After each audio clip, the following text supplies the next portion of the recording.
It has been 5 years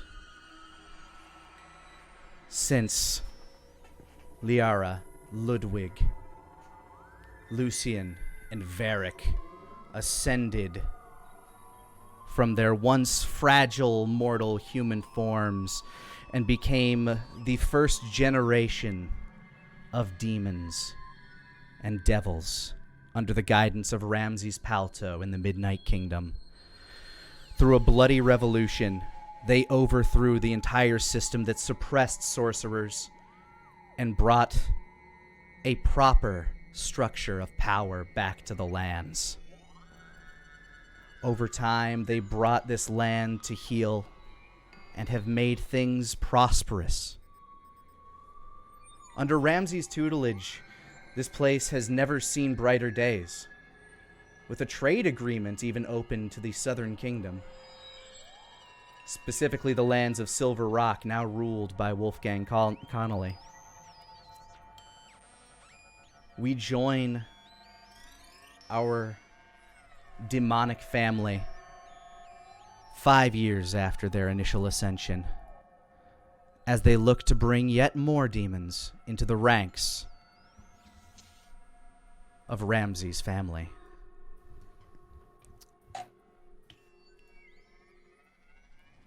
The sound was a bit more sci-fi than I was looking for, but you know what? I go with it. Little too much theremin. Little too much theremin.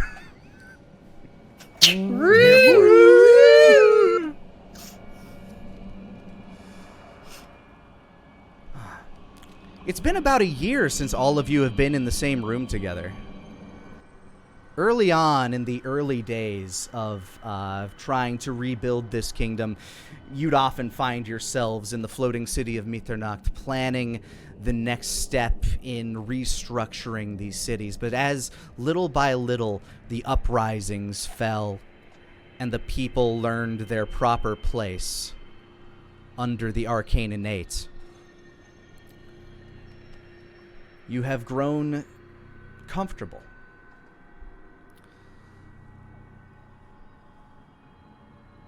Varric, the living portal in your base of operations near the southern border, one of your bases of operations, the fort located at the wall just north of the Maw. You stand before it as it begins to, like the two gleaming red eyes look down at you. Its mossy structure begins to unfurl as a twisting portal begins to rip open between space and time. And again, you see the floating city of Mitternacht. As it zooms in, you see the crystalline hallways before you once more. And on the other side, you feel the presence of your family. It's time to boogie oogie oogie, he says to himself as he boogie oogie oogies through the portal. Please do it in the voice, Bosco. Do I have to? Aw, Fine! Aw. It is time to boogie oogie oogie. Edward, baby, I love you. Shut up, baby, I know it. The portal's eyes continue to stare at you. Unblinking, unflinching, unemotional. What a great emotional support portal I'm going through. As you walk through, you hear almost a sense of like, you hear these halls kind of like slowly brimming with life as you step through. The portal closes behind you, and the mossy structure, quite similar to the one you stepped through in your portal, begins to furl over and encrust against the wall. Your feet clatter against the crystalline floors. Ding, ding, ding, ding, ding. You feel the subtle movements of the floating city as it drifts through the sky, making its slow approach towards the city of... Oops, sorry. The city of Iceforge. Nice. Where the selection ceremony will take place. You Last talk to the students under you, your shield bearers, those that would make it to those that would make their pilgrimage to Iceforge by foot in order to be part of the selection ceremony.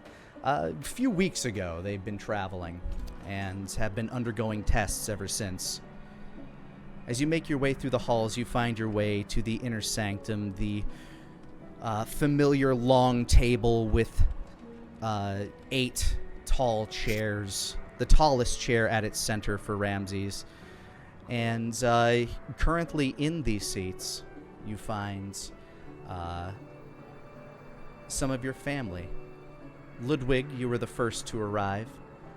Liara, you had made it not too long before Varric here stepped through the halls. And Lucian, you see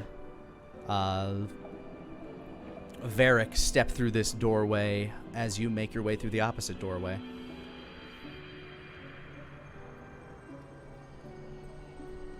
Hot damn. Which are there? So you said there were 8 seats. There are 8 but seats. There's 7. There's 4 of us, 1 for Ramsey. Do we see anybody else in the seats, or are they empty? Presently, the other 3 seats are empty, and Ramses is not here currently. Got it. I'm gonna take my seat wherever is most appropriate, wherever I would normally sit at one of these tables. I don't know if we had a particular seating order. You have a relatively large frame, and each of the seats are kind of built to your frames. Excellent. Give me my porcelain throne. Yes, you make your way to your crystalline porcelain throne, you all once again find yourself in the same room after what feels like a full year. You had seen probably Liara the most among everybody throughout the year. She seems to travel with Ramses almost exclusively. Terrifying. Well met, Brother Varric. Always a pleasure to see you. And likewise to the rest of you, it feels like ages. Siblings, it has been some time. It has been too long.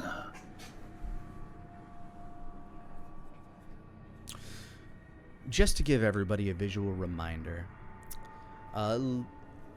Lucian, as you step into the room and make your way towards your chair, would you like to describe yourself once again for everybody at home? Absolutely. Lucian, no longer in his human form, menaces with spikes that lead from sort of a bluish purple to black as they leave his body. Very insectoid, carapacine plates that make up most of his body. His legs are digitigrade and sort of lead off into fine points with no real feet or hooves. He's got long, sharp talons at the end of his long, thin arms. He's got 3 sets of eyes that run down his face, which almost looks like a mask due to the insectoid nature of his new form, and a long barbed tail runs down his back, and occasionally his form will crackle with a sort of violet electricity. And Ludwig, who sits on a kind of a malformed seat. Often, if you stare at his seat, you'll notice that some of it begins moving, crawling, almost like a colony of ants that begins to morph and shift in the seat as he sits on it. Would you like to describe yourself, Ludwig? Absolutely. Ludwig stands at 3 feet 2 inches tall. He is a very compact creature. His form is covered in these almost reptilian-like scales. very dark in coloration, although on his chest and belly there's a very lighter cream coloration. His mouth emerges into a bit of a muzzle with razor sharp teeth along an almost Cheshire cat-like smile. His ears are his most notable feature. They are massive, almost like they are massive ears that just jut off the side of his head, almost like bat wings. Along the top of his head, there is a white, poofy mohawk that just goes right along the top of his head and down the back of it. The best way I could describe the way that this creature looks, if you've ever seen the movie Gremlins, he is a gremlin. Specifically Spike. Mm-hmm. Liara, who's been kind of sitting in her chair, listening to the ambiance of the world around her. How would you like to describe yourself once again for the people at home? It's been a while. It has. She is sort of clad in this dark gray sort of ethereal cloak, dress, whatever you want to call it, for medieval times sort of thing. Yeah, it looks like finery at this point. You have been living in the capital and traveling almost as you've basically kind of been the spy master for this entire kingdom. And many of your students, your songbirds, have become diplomats and interrogators, inquisitors. That is not good for anyone else. Typically not. Us. Her skin is ashy gray. Her silvery hair still hangs close to her shoulders. You can't see her ears because her ears are almost akin to owl ears, which are just like holes in the side of her head, asymmetrical holes. And if anything, her features have almost gotten a little more bird-like in a way. Her eyes are a little more narrow. Her nose is a tiny bit more pointed. Her wings would be very pretty for big, black, massive wings, but if not for the fact it sort of looks like just like they start off like gnarled branches sticking out of her back. They're impressive. She has them close into her body, so, she can sit. And Varric, as you finally make your way to your seat, the tall, like one of the taller chairs, but not the widest chair. Would you like to describe yourself? Sure. Good. I haven't put on weight in the last 5 years. Excellent. No, Varric you are looks- definitely not the fattest demon. There's I would one hope that I'm is not. quite bulky. I'm sure there's a gluttony somewhere. Varric looks, for lack of a better description, like a giant bone dragon. He is massive in stature, and all of these scale-like coverings that are both red and black, mostly red. It's really only his thighs leading into his shins that are black. Everything else is red. The scales almost take in like a bone-like structure with various points and tips that come into different claw-like shapes. His feet are very dragon-like with that more scale-like texture running down those.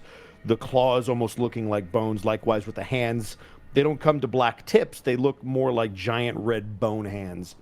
And on the top of his head, almost like he's adorned in bone armor, at the very top, there's praying mantis-like hands that are just stuck to his head, but again, mostly made out of bone and very rigid and sharp all along there. And I actually have a vague reference picture if this will post. Aha! Now people can look at that. But yeah, that is him. Oh, he also has a very long bone-like tail that mimics a dragon's in thickness, but is not actually dragon scales. Let's see. Right on. Yes, you all begin to make yourselves comfortable around the seats as you get reacquainted after basically 1 year of being apart. Feel free to role play as you will.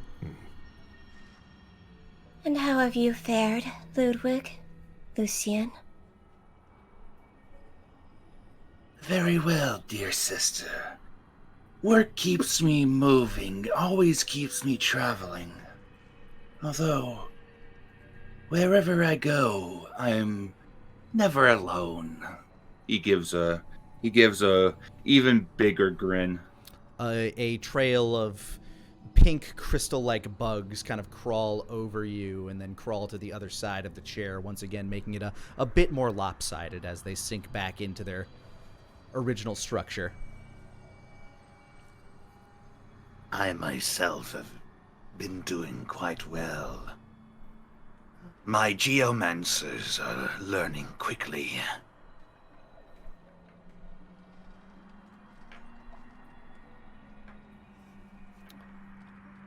Lucy. They have been quite helpful over the last year, dear brother. Indeed. Their affinity for extracting ore is, I don't want to say closing in on my own prowess, but they do show promise. It's at about this time you hear a clattering coming down the hallway, like a tickety tickety tickety tickety tickety, and stepping through a doorway, you see the stick bug-like form, the thin but not necessarily malnourished looking master of science and arcane studies, Kaitaron. Ah, you all arrived. And it looks like I'm not the last. Good. Hello, siblings. How do we feel about this guy again? You feel however you feel. This guy, he's I gave you like a little bit of a backstory on him in the information that I sent y'all, but he's Yeah. I feel like I have no strong opinions of this man whatsoever. Just to give you like a bit on him, he's very rarely around, very standoffish, very like loves the smell of his own sulfuric farts kind of guy.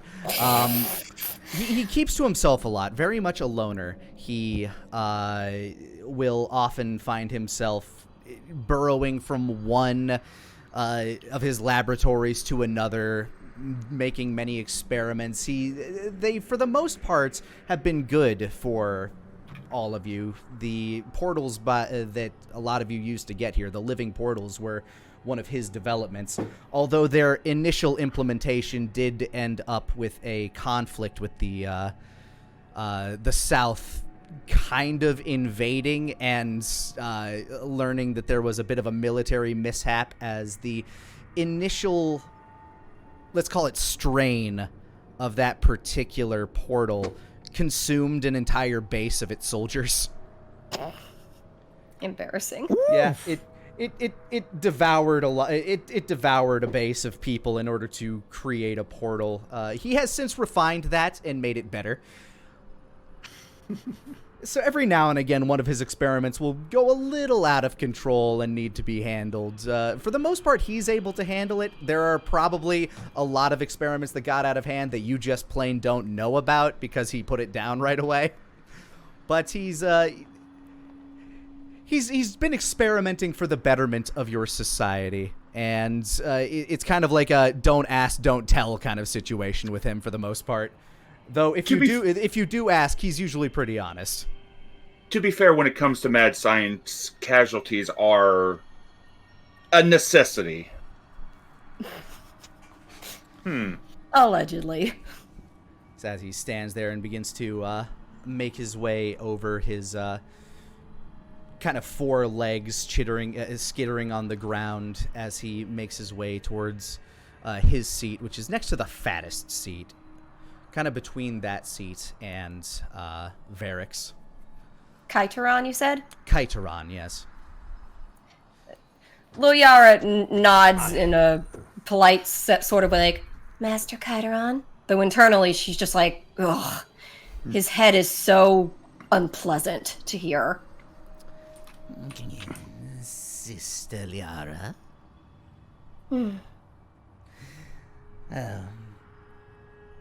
It seems aside from Father, Balrog is once again the last to arrive. She does glance towards that extra chair and says, Are we expecting one more? The extra chair that you glance at has always remained empty. It was Yeah. It's symbolically it belongs to the first to ascend. The first of Ramses' children, who actually brought about the first generation of lesser demons and devils that currently staff a good portion of the security of the city of Mitternacht. Jeff the Ascended, who unfortunately found himself on the end of a group of adventurers that managed to best him and then disappeared shortly thereafter. Nobody quite knows exactly what happened to Jeff the Ascended, but you do know that he never returned. And Ramses did express that he did feel his passing. So he is, for all intents and purposes, dead. Unclear exactly how to you guys, but he's dead. I heard someone laughing, and I have questions. I'm not laughing. I'm snickering. To go into, like, if you really want to know, like the Ballad of Jeff the Ascended, a small tangent. Jeff the Ascendant was initially the first demon who was going to be the one that created a demon army and was able to do a little bit of that because he was the only one able to create lesser demons at the time. Question, is that Jeff with a J or Jeff with a G-E? Geoff. Yeah, he got what was coming to him. Yep. So he got blasted by a massive crit fireball by the party that he was trying to turn to his side, and landed in the midst of a battlefield between the army of the dragons and an uprising, you know, kind of a rebellious force from the city of Silver Rock.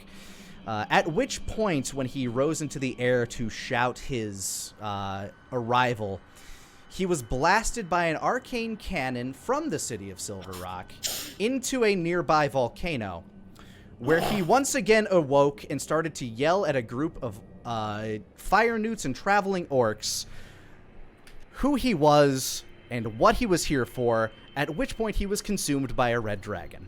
And thus ended the life of Jeff the Ascended. All hail Nidhogg, consumer of ass. Yes.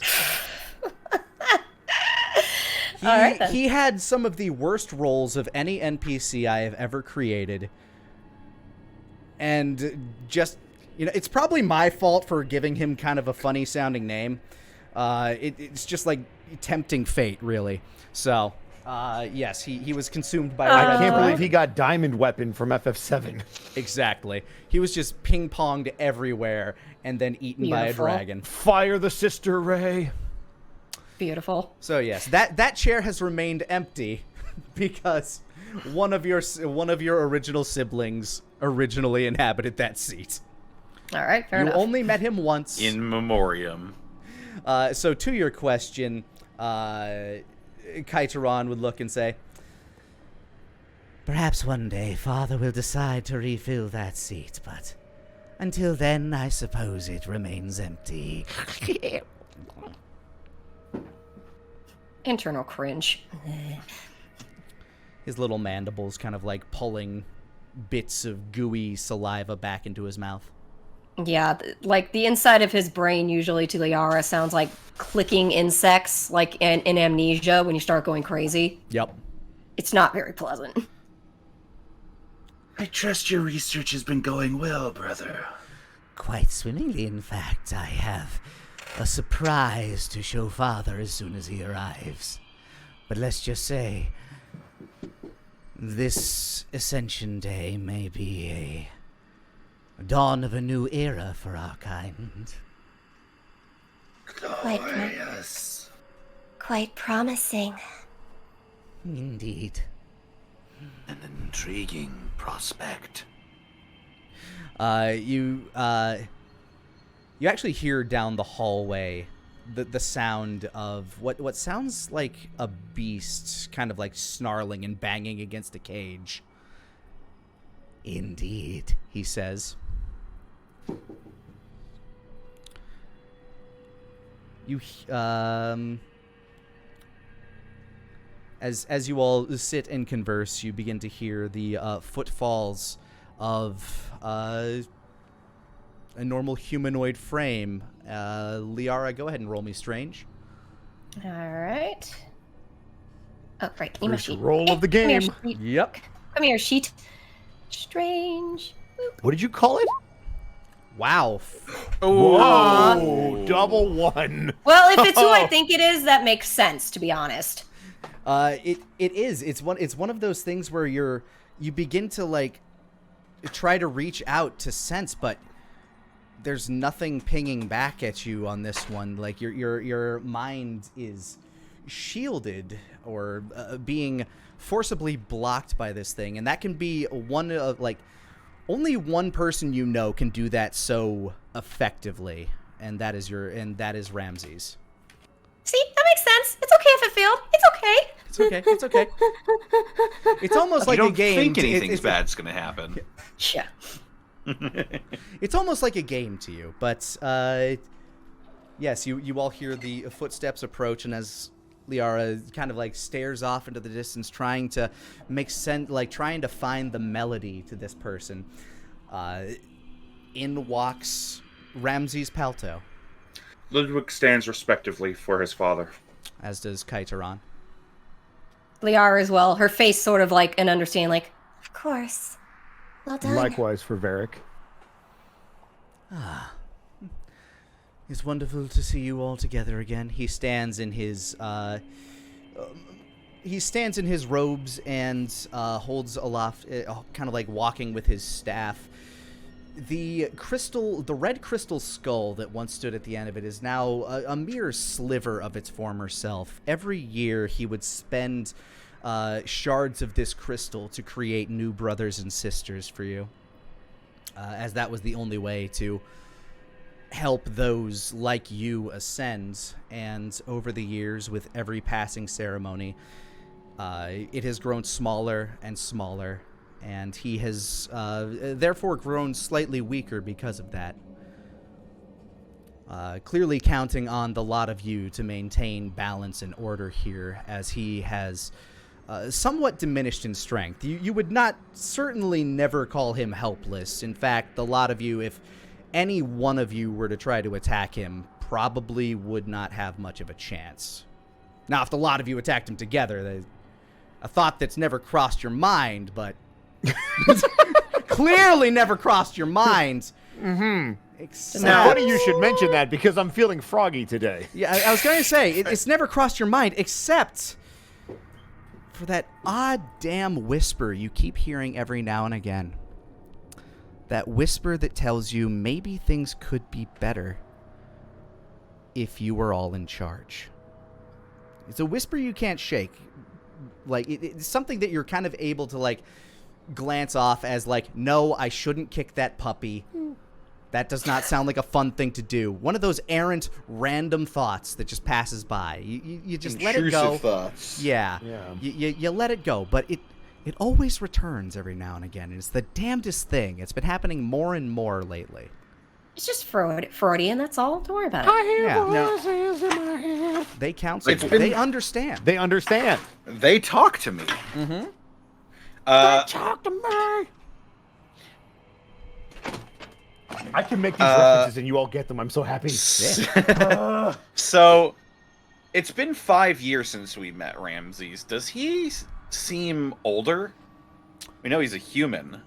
He honestly doesn't. Like, through the powers in his blood and the powers that he wields through that staff, he honestly seems very robust for somebody of his position, especially given the fact that he's been both reconstructing and ruling this kingdom.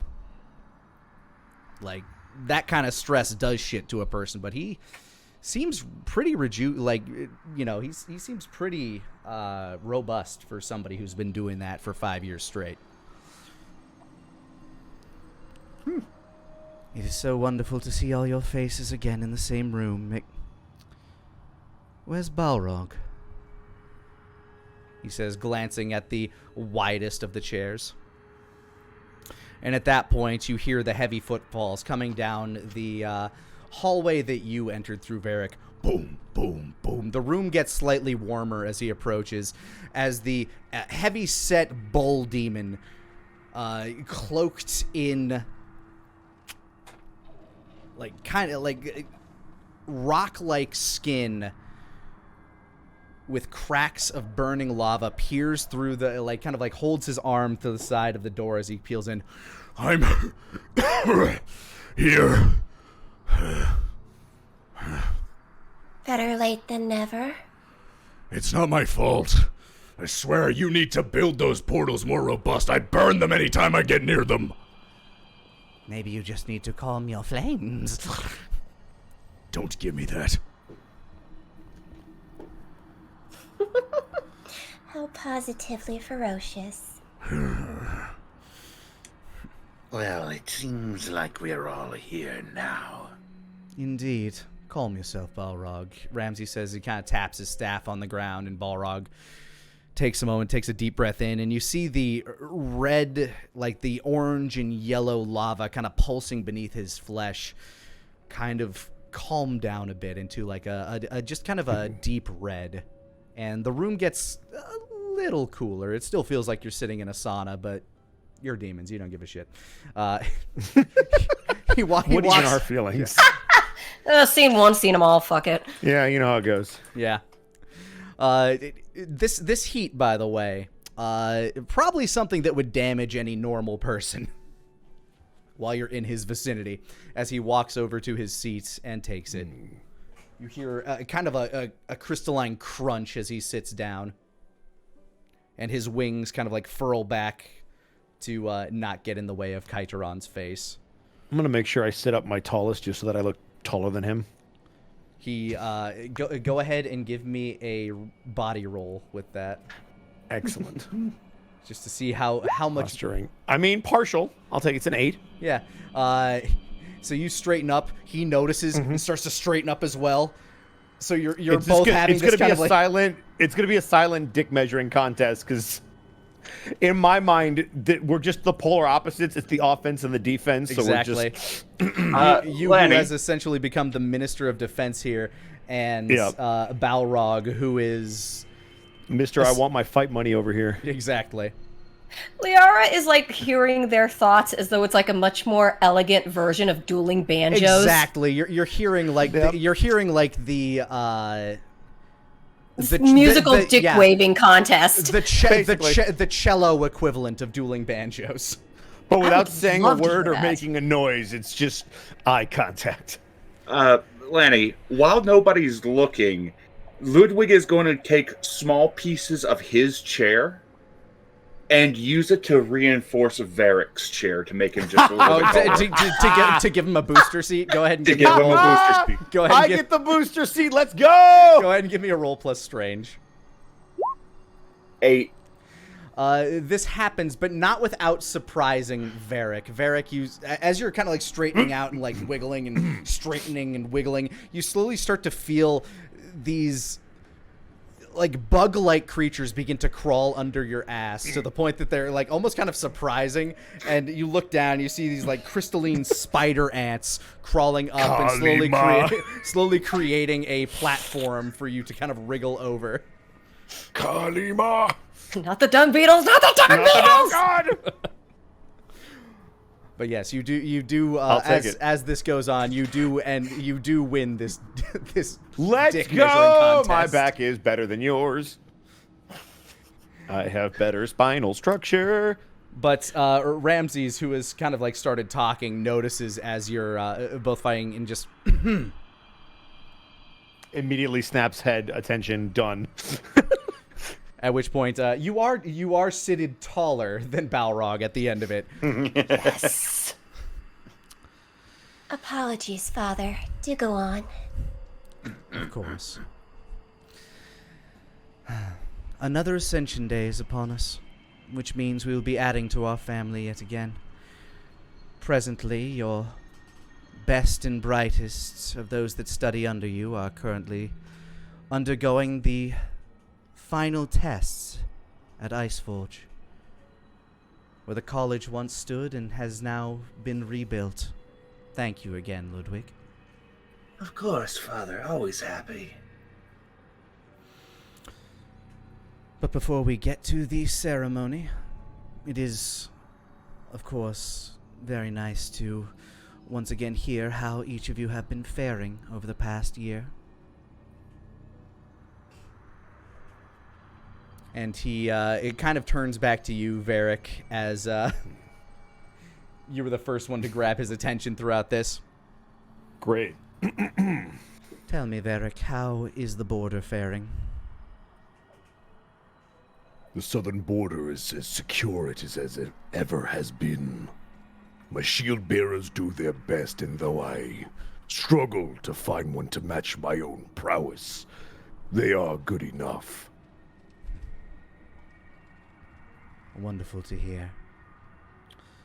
Lucian, how fare the mines?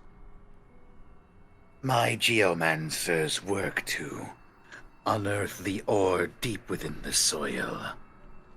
They do a fine job. They have learned well. He gives you a smile and a nod. May they dig deep and find a plentiful harvest. Ludwig, my child. He stiffens up just a little bit when addressed. Construction goes well. Roads, bridges, whatever is needed to allow our society to continue is being built. Those that follow under me grow stronger. They speak to the other side with such ease. It's almost surprising, Father. Yes, I've heard much about your star pupil. He He's gives a an bit of a nod. interesting lad. I would not be surprised if he makes it through the finals unfazed. Let us hope. Balrog, Yes, sir. have there been any troubles in the colonies lately? Frankly, it's all been very quiet, sir. Not a whole lot for me to do these days other than, work on the occasional prisoners and deal with the criminals, but even they are becoming less and less due to my pyromancers. Indeed.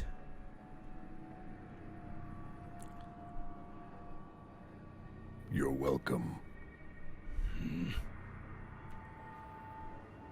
He kind of glares at you.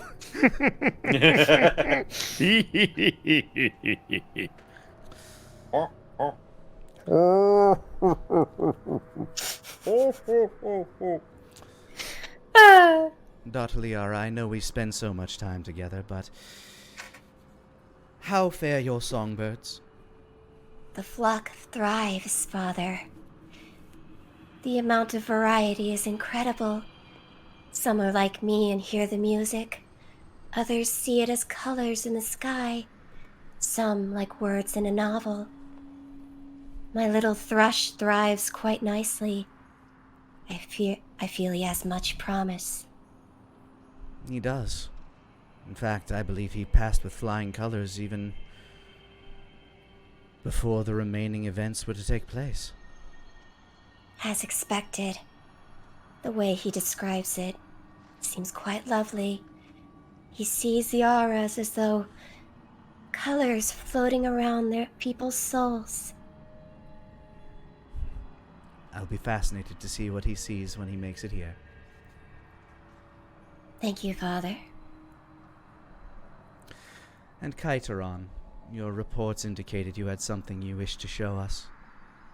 Please, don't leave us in anticipation.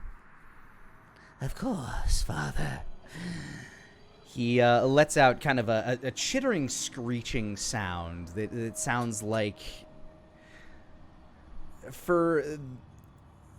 It almost sounds like a 1,000 ants scraping across a piano wire. Liara winces. And you see as two cloaked and chain draped men?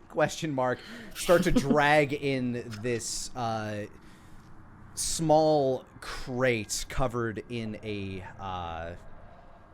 kind of like a long sheet of cloth.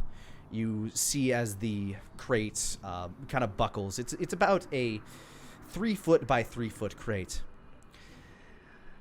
My latest studies have found much fruit to bear.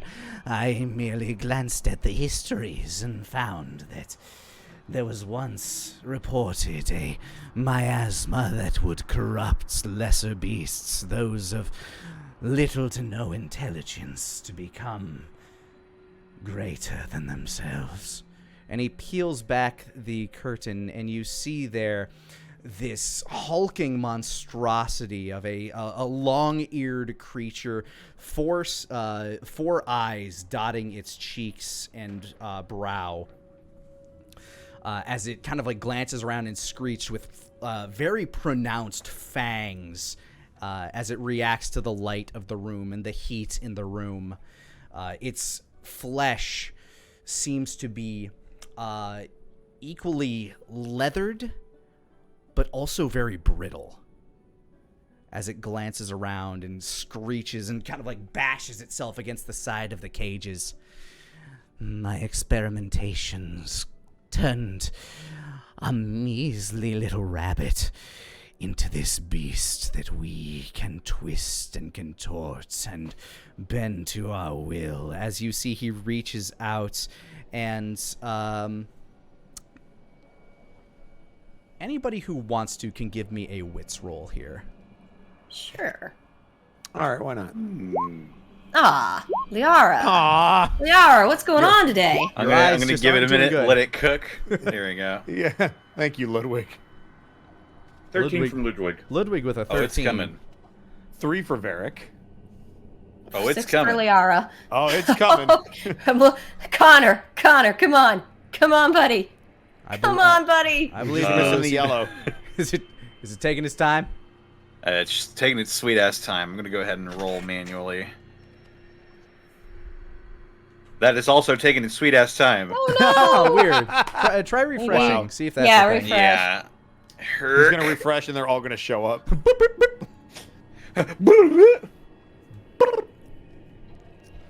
That is also taking its sweet ass time. Oh, There we go. Hey! I'll count the failures. Since There you those were go. the first two to pop up. Oh, both of them were failures. They were both failures. They were honestly- both 4s. Honestly, this makes a lot of sense for you, Ludwig, as you see these kind of spore-like entities kind of wriggle through the air, almost as though they were kind of a like a living. What's the word I'm looking for? Like a living pheromone that he is kind of directing towards this creature. And as they reach this creature, it kind of buckles up, like kind of seizes for a moment, then relaxes and begins to look around very calmly.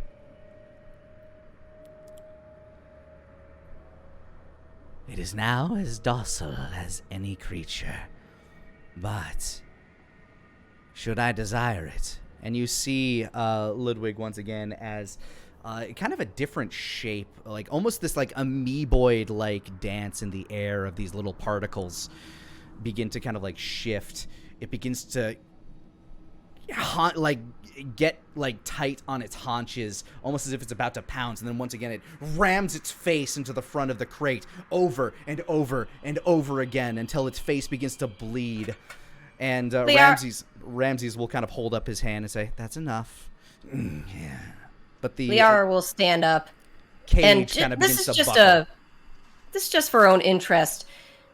She basically goes to the cage, and I want to roll mind trick for this thing, so this thing will let me pet it. Sure, go ahead and roll plus strange. This thing has a little mind to work with, but Basically, she wants to see if she is stronger than the things that Kaideron is using. you want to see if you can battle science with magic.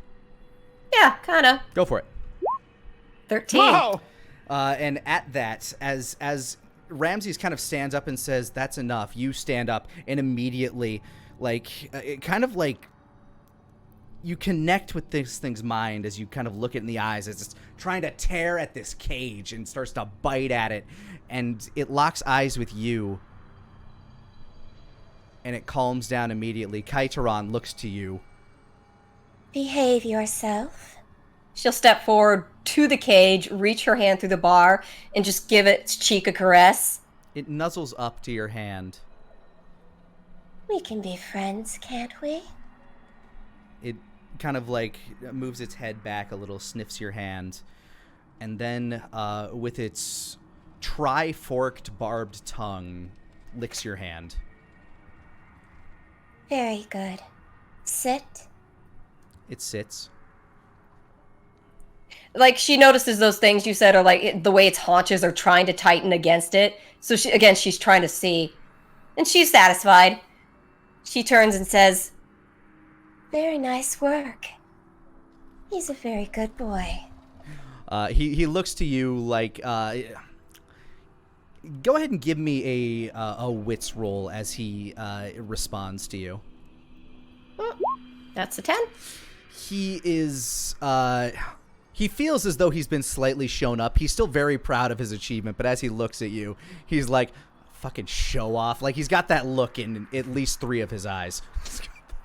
Hey, Connor, we're not allowed to play D&D with Saren anymore. We feed her rolls. We're not allowed. It's Prince Division again. I mean, your failures are kindling for her success. Basically. She's not trying to show him up per se. It was mostly, mind you. Yeah. It was mostly just curiosity because she's always trying to just internally flex herself to see how far she can go. I mean, she's kind of genuine when she says, Not many could make such a magnificent creature. And there will be many more to come. Should you desire it, of course, Father. A wonderful experiment, to be sure. I would be interested to see what you could come up with larger beasts. But I will leave you all to talk amongst each other. I must prepare for tomorrow's ceremony. As you wish, Father. I'll be in my chambers should anyone need me. And before he finally exits the room, he turns back. We should be arriving in Iceforge shortly. If you wish to go to the front gates, I'm sure a number of your students will be waiting for you. And he smiles. I'm proud of all of you. And continues to walk out.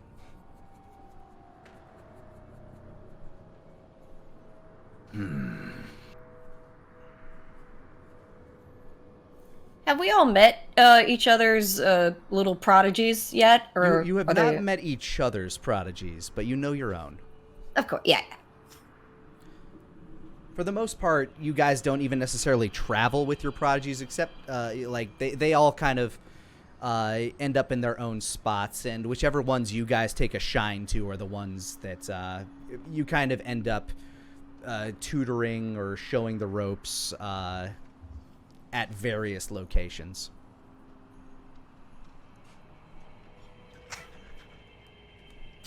But with that, you're all once again left in a room together, and Balrog just kind of sits and cracks his neck, and the heat in the room begins to go up again now that Ramses is out.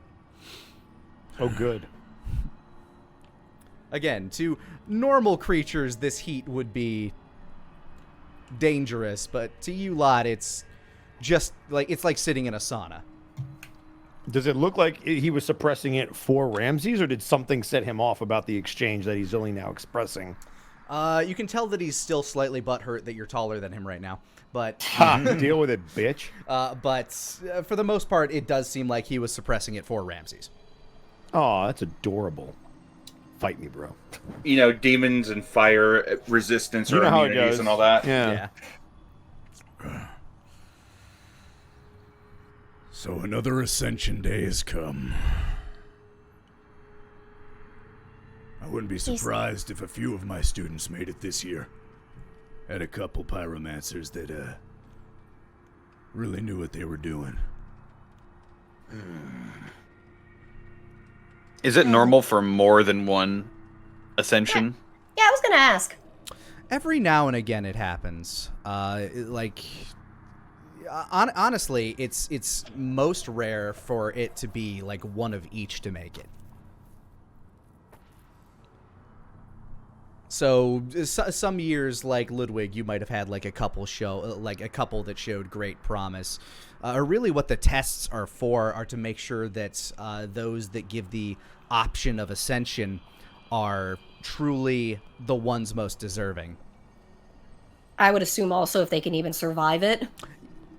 See, that's a question in and of itself, because there have been in the past cases where those who have ascended immediately went mad, and they had to be dealt with. Oh, it's sort of like Grey Wardens a little bit? A bit, yes. Yep. So there's this mental aptitude that they need to pass, kind of like almost like an inner spiritual self, like this sense of self that they need to be able to hold on to in order to go through this transformation unscathed. Otherwise, they may as well end up like that rabbit in the cage. Just a powerful, Despite all of beast. his rage. Yeah. Lani, for the Ascension, does it work similar to how Jeff attempted to put a previous party through to test and see if they would be worthy of Ascension at the College of Iceforge at the final trial? Jeff was playing very fast and loose, as he had the innate ability to just bring out that gift in those that, like, they didn't even necessarily have to have the arcana in their blood. He could just bring it out. And again, many of them became mindless, but for the most part, they were all, at the very least, subjugated.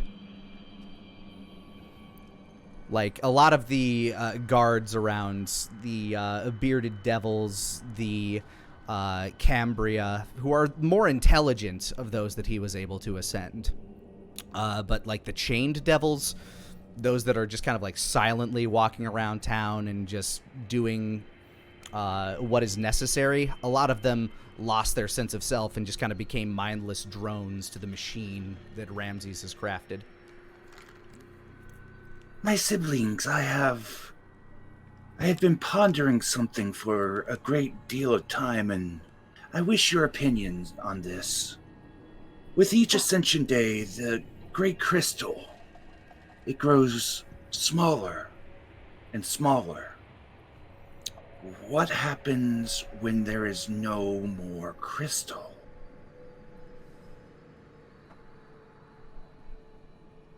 What exactly are you implying? Balrog says, as you feel the heat kind of grow a bit. Peace, brother. I don't think an implication is being made here. More curiosity. Yes. Each one of us became who we are because we accepted the blessing of the Great Crystal. But each year, the crystal grows less and less as the blessing is given to others. Will there be nobody else able to receive the gift once the crystal's gone? Or will we need to come up with a new way to help those ascend? That's what I've been researching.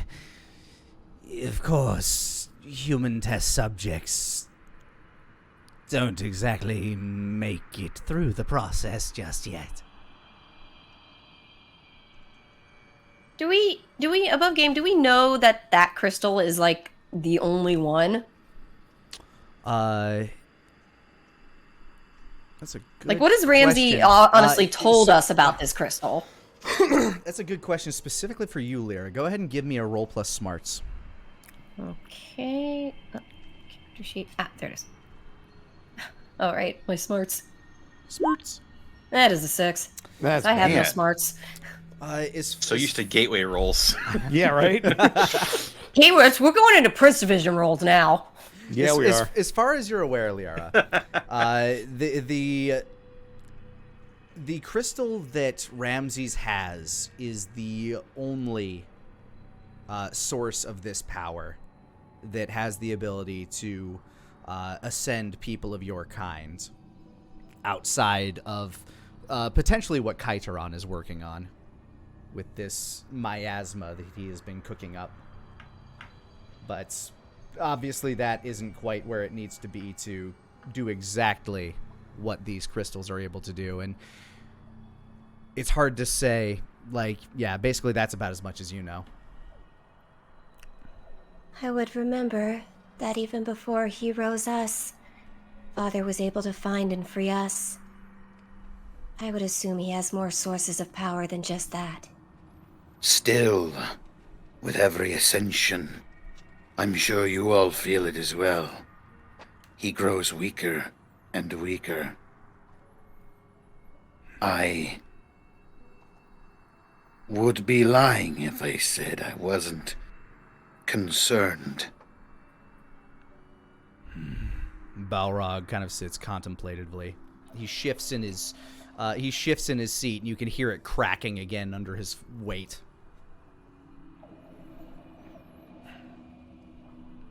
Is it not the place of a child to worry of their father? Within reason. Have you all been hearing the voice too?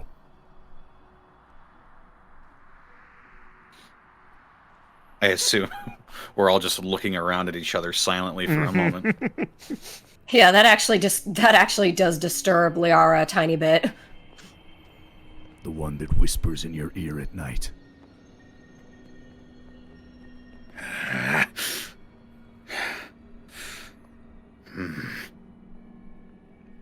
I do not like to admit it, but it has been getting more frequent. And louder. He looks around the rest of the room. Kaiteron kind of like looks down to the ground. Akin to when you step atop a high cliff and the thought in the back of your head tells you to jump. I have had these thoughts. I have heard these whispers.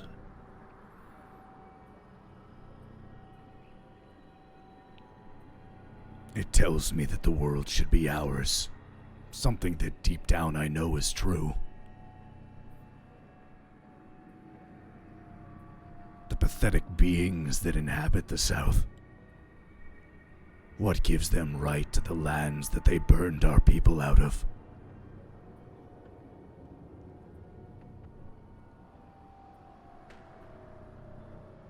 The world is more than power.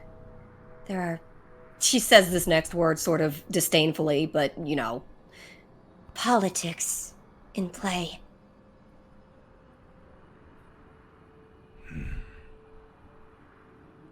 But with enough power, any politics can be overthrown. Father showed that. He overthrew this dynasty. The false king's hope. Then should we not put our trust in him? Of course. Of course I trust him.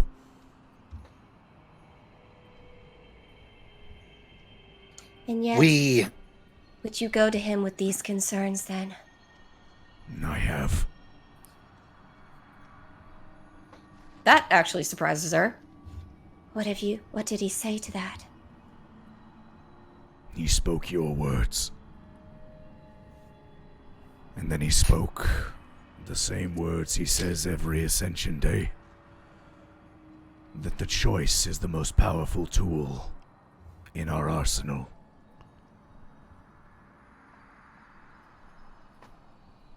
People need to choose to follow, to choose power.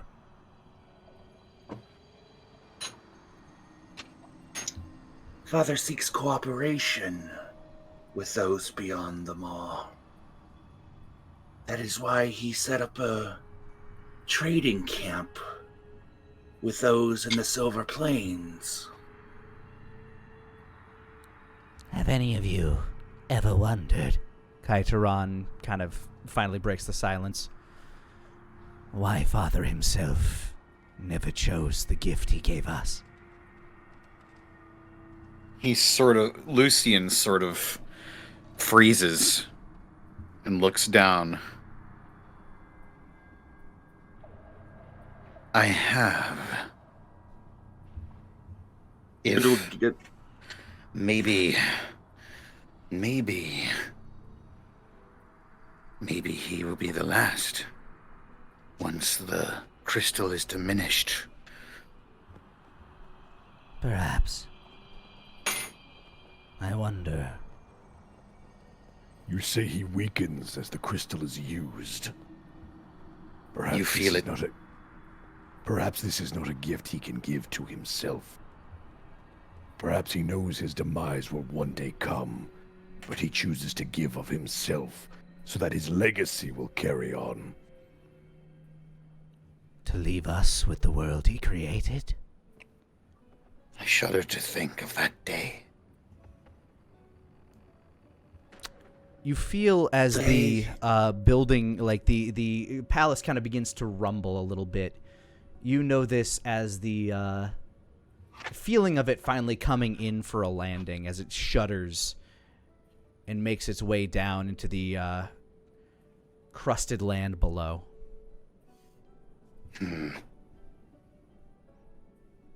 We should save this discussion. Yes. Lihar looks a little disgruntled as she sort of gets up and smooths out her clothes. We should make an appearance. Yeah. And a wager. Whoever has the most students that passed this year. What'll they win? Shh.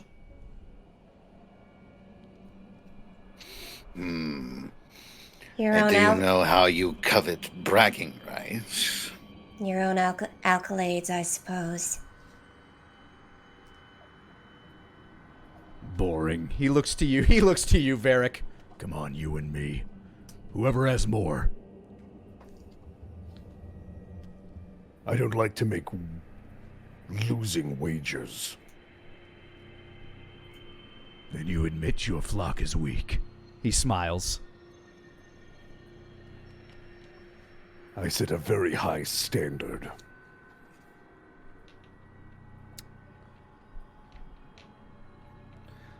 How many did you send this year? I only know of one. Then you So- may as well have only sent the one. Yeah. Is it what you said, just the number we have? Yep. I sent a singular soul. I'll be surprised if my pyromancers didn't burn them to cinders then. And he smiles and kind of like flaps his wings a little bit as the heat blusters past you. Best not to keep quantity does not equal quality. Well, come now. Best not to leave your ashes waiting. And he smiles as he starts to make his way out of the room. Do not follow bind him, brother. It is as you said. Quality, not quantity. That is why I do not fear the volcano that bursts but once a year. Well put. As you guys make your way out into the hall, you can already hear this place becoming a bit more lively as people make their way.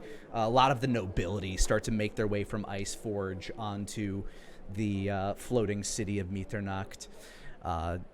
All of them who pass you, all in finery. Many of them elves, half-elves, and humans of nobility give you like very courteous bows. Generous and deep, and no doubt, Lyra, you're very much able to hear the strings of tension and fear throughout all of them as you pass by. They are terrified of you guys, As they should be. but they all try to keep their composure and do their best to pay fealty to you as you pass by.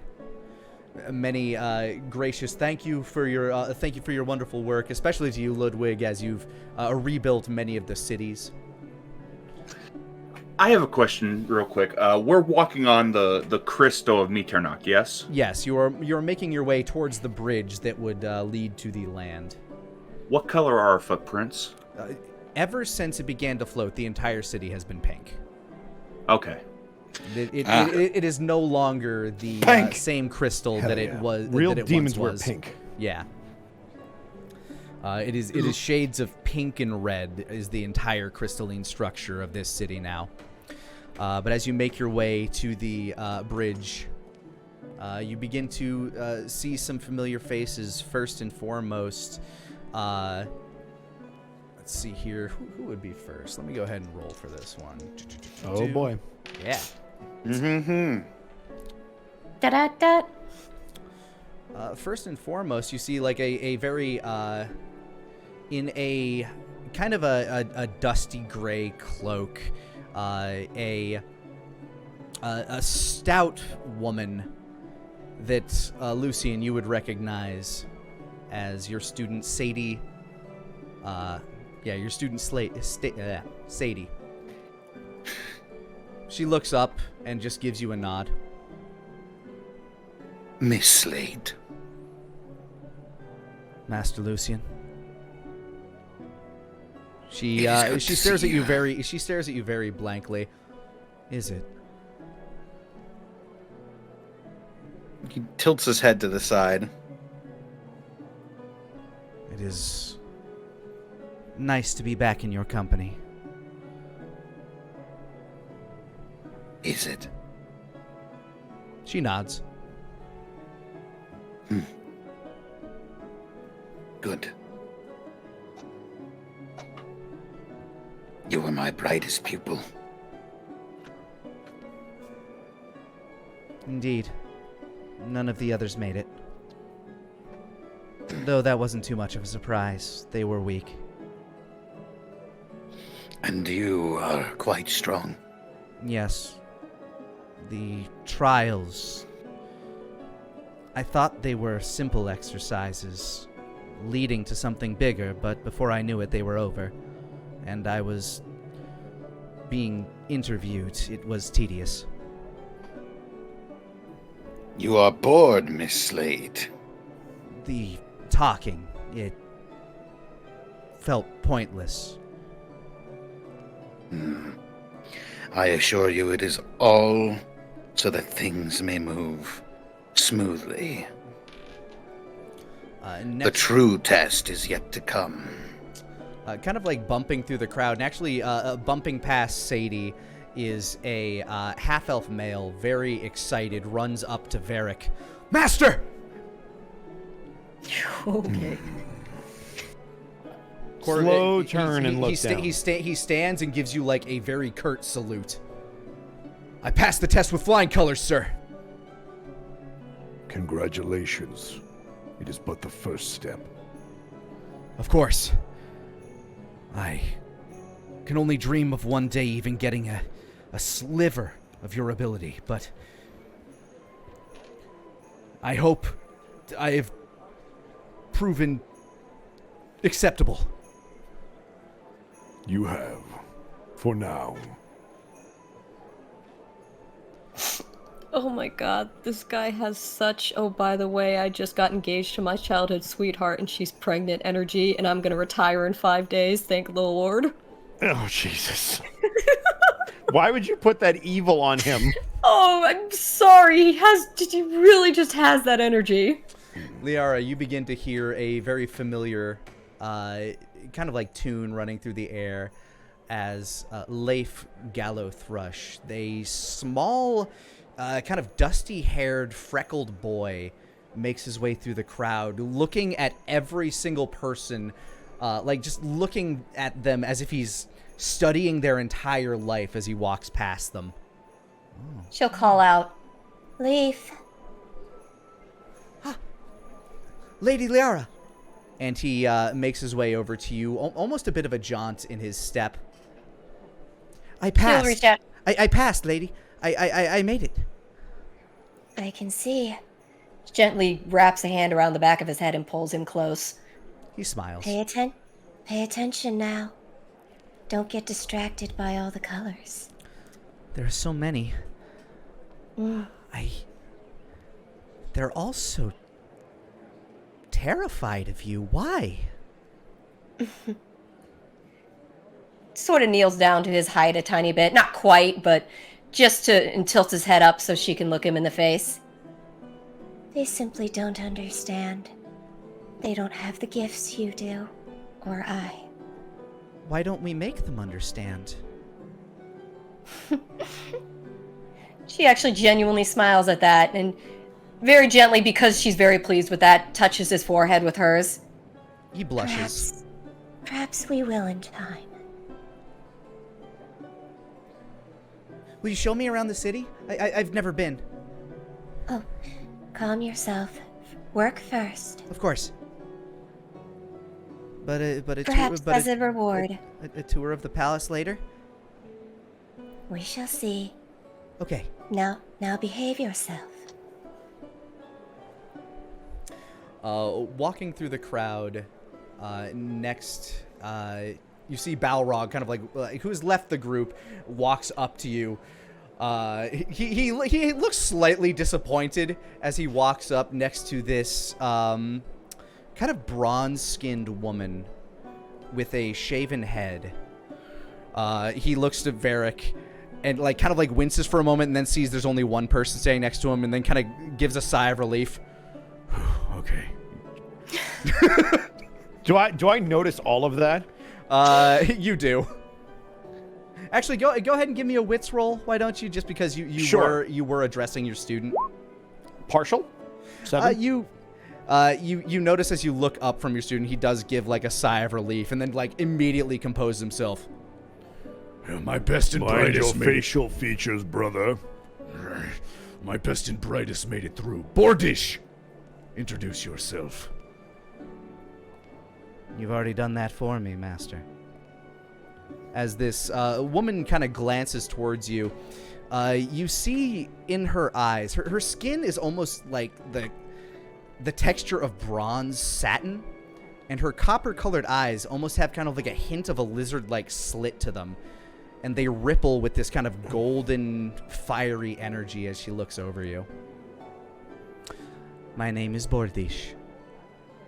It is wonderful to make the Lord's acquaintances.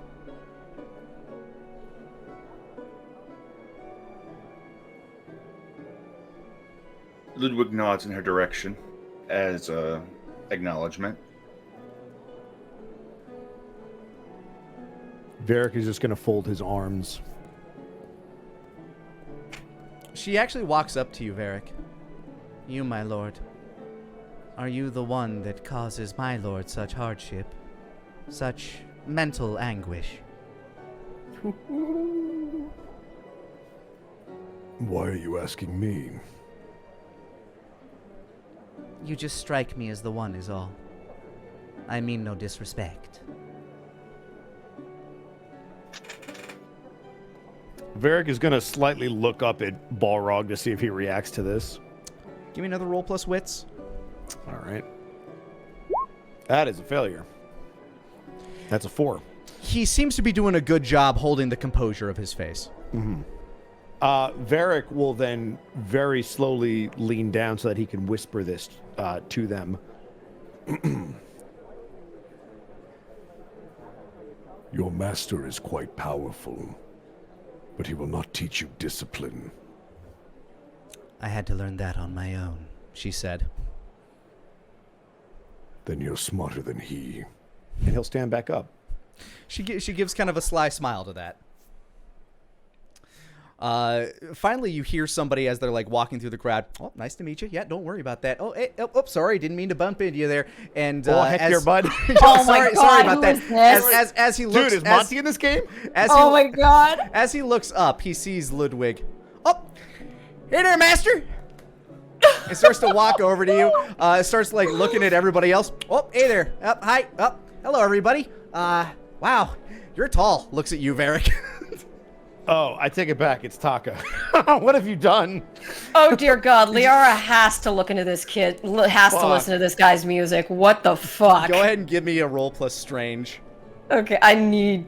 What's with all the failures? Oh, that's damn. It's actually kind of amazing because this guy's brainwave is almost like an equivalent. Like there's this odd harmonic white noise coming off of him as he's talking.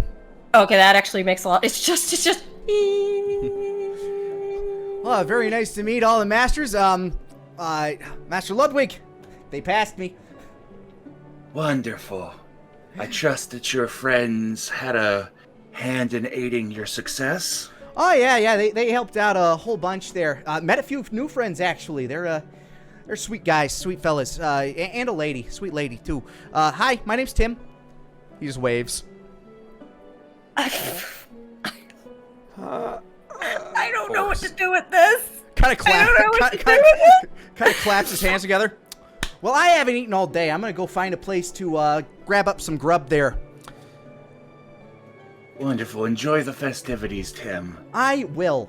Thank you, sir. Congratulations on your success, and remember, as long as you have your friends, you are truly never alone, as well as your family. It's what you always tell me there, Master, and I believe you. And he starts to walk off. And he starts talking to some people, like, outside. Hey, you know where a good place is to get a couple sausages around here? Maybe an ale? Oh, no! Oh, okay. Liara, slowly moving down to Minnesota now. Liara just, looks at this guy, looks at Ludwig, and she's just like... Does he understand exactly what he's getting into? Ludwig just gives a little bit of a grin. He's just happy to be here, sister.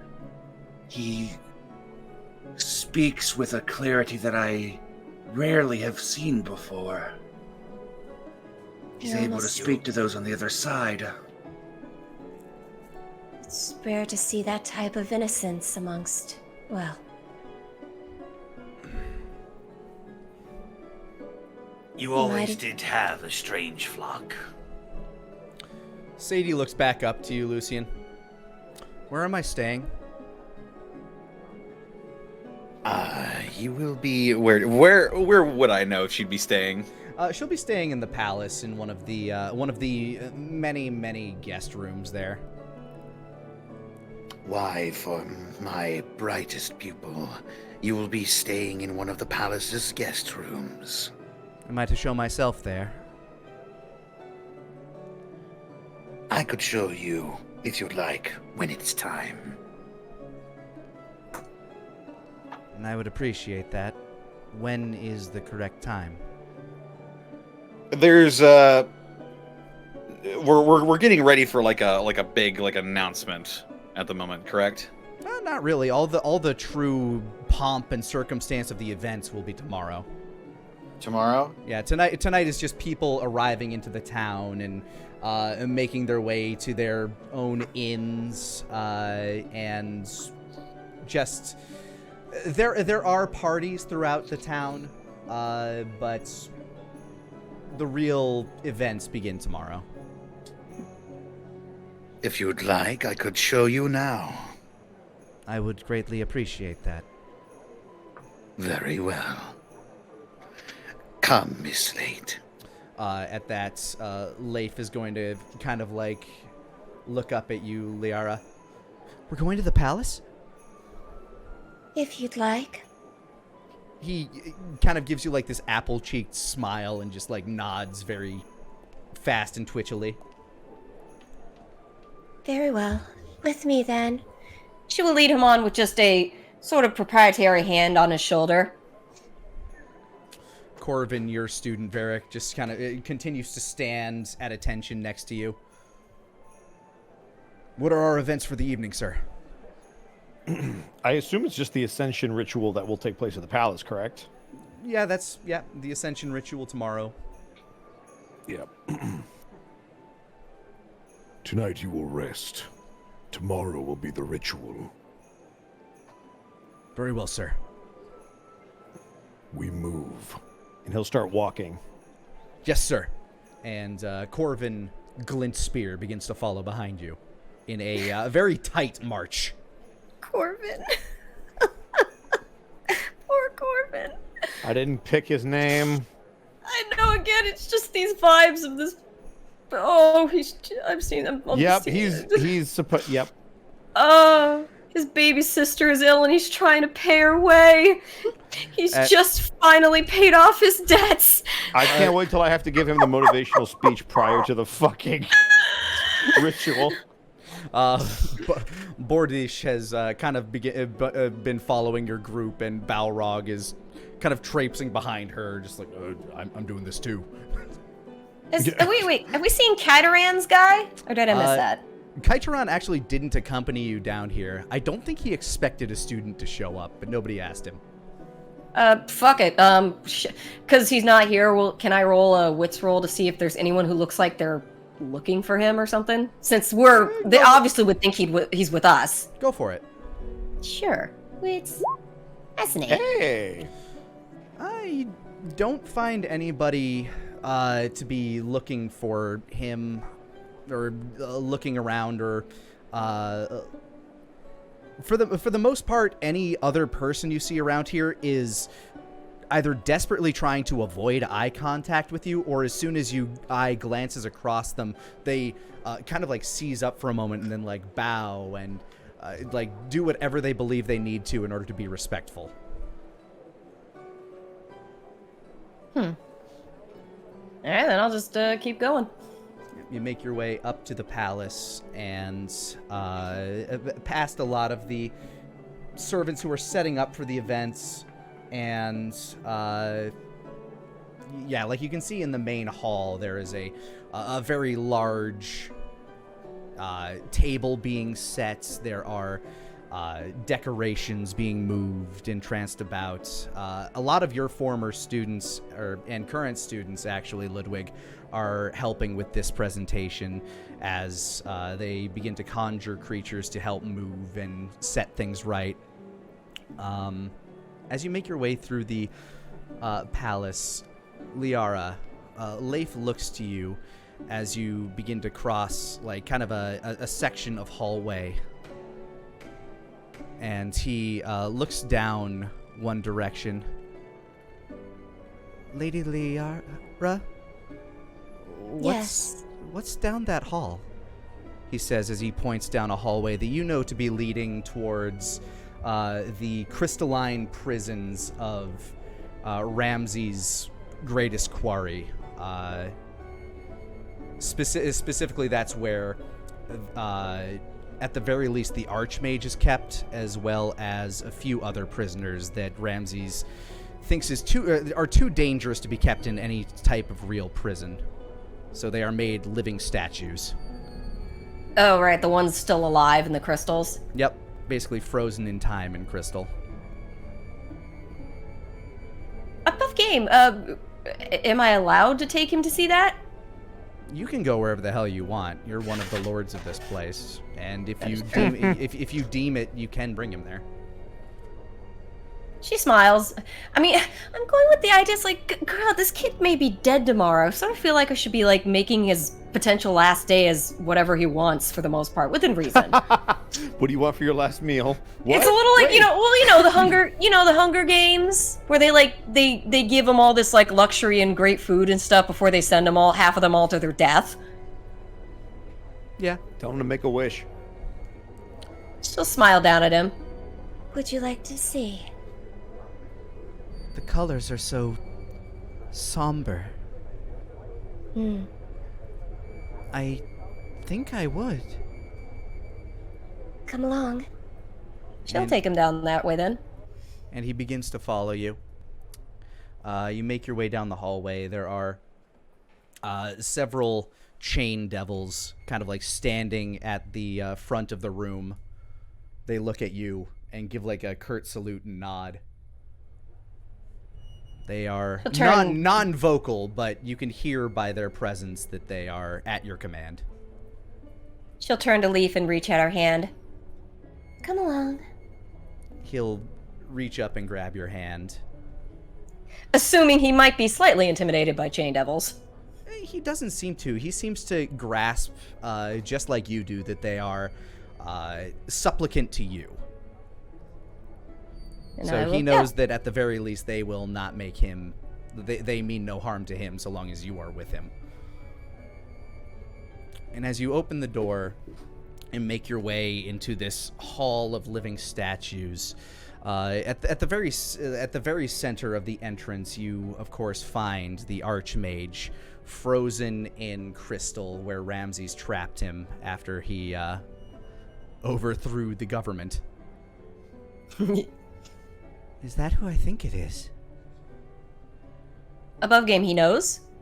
He's a student of history, just like everybody was taught. Like, and he was still alive when this guy was in power. Indeed. He seems so frail and scared. His colors His colors reek of desperation. Puts her hand to the crystal and still hears that sound that's sort of like the saddest of angel choruses. It was by his own actions that he is here. It is of Father Ramsey's kindness that he even lives still. Yes. Trapped in his own eternal torment for what he did too.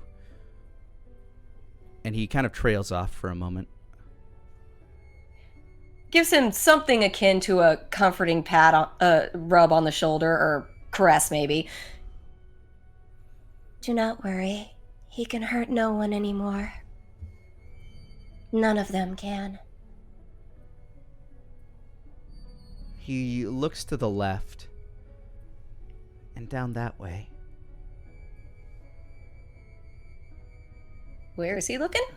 Down to like the left of the room. Like this room kind of like curves off in sort of like a circular hallway where there are like several notches where normally this would just kind of be like an actual statuary where you'd walk around this and just see like, you know, various carved pieces of marble, but instead Ramses has turned this into a prison for the living. I mean, is there anything specific that way, or just more crystal people? There's another prisoner, one that you have never cracked, one whose rhythm and melody you could never quite figure out, as if there were two melodies being played concurrently and constantly in conflict. Oh, are they but they are in the crystal, right? Oh, yes. As you make your way down towards it, these colors seem to almost fight each other. Indeed. Lady Liara, who Yes. is this man? as he looks up, and you once again look upon the porcelain masked face of a man dressed in kind of Renaissance clown jester attire. The face of the Jester of Bordeaux, who has been with you for about the 5 years since you guys made it back from, since Ramses made it back from Lorne the Throned. Above game, was this in the one shop before? I'm not sure I remember him. I don't believe you've ever made acquaintance with this guy. But you do know that his true name is Fezziwig Grinspire, and that he goes by the Jester of Bordeaux. I posted his image in the chat for you, Sarah. Oh, thank you. He is the Jester. A little before my time. I've never actually met him. He is rather... Gives a smile to him. two-faced, as it were. His colors. We should go. Can I, at that sort of uncomfortableness, can I try my strange to hear, like, I understand that he's, like, always discordant, but I want to try my strange to see if there's something different about it. Sure, give me a strange -1, and you should be able to do that with the buff/debuff side. Okay, debuff. No, that's buff. Go back. That's an 11. You can see that the harmony is playing out from this guy's mind. It's kind of have this like anxiousness in the air. Whatever Leif is seeing, there's something about it that is equal parts distressing and comforting, and that's leaving him ironically less comfortable than if it was just distressing. Liara will sort of narrow her eyes at that, and then she'll just say, Of course. There's much more to see. And as the lot of you help your students feed and show them to where they will be resting for the evening, as Liara and Leif leave the hall with the eyes of the jester at their back.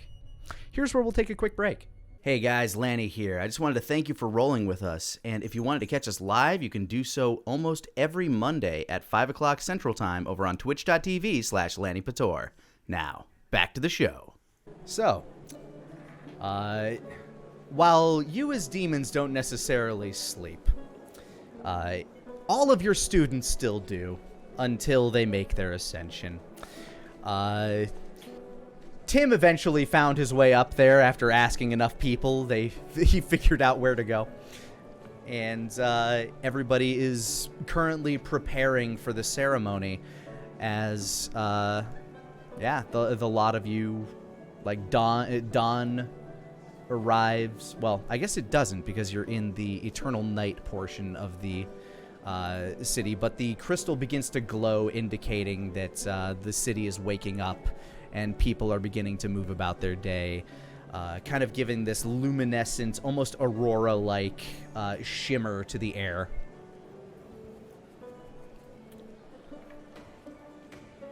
You can see the cooks are beginning to move their many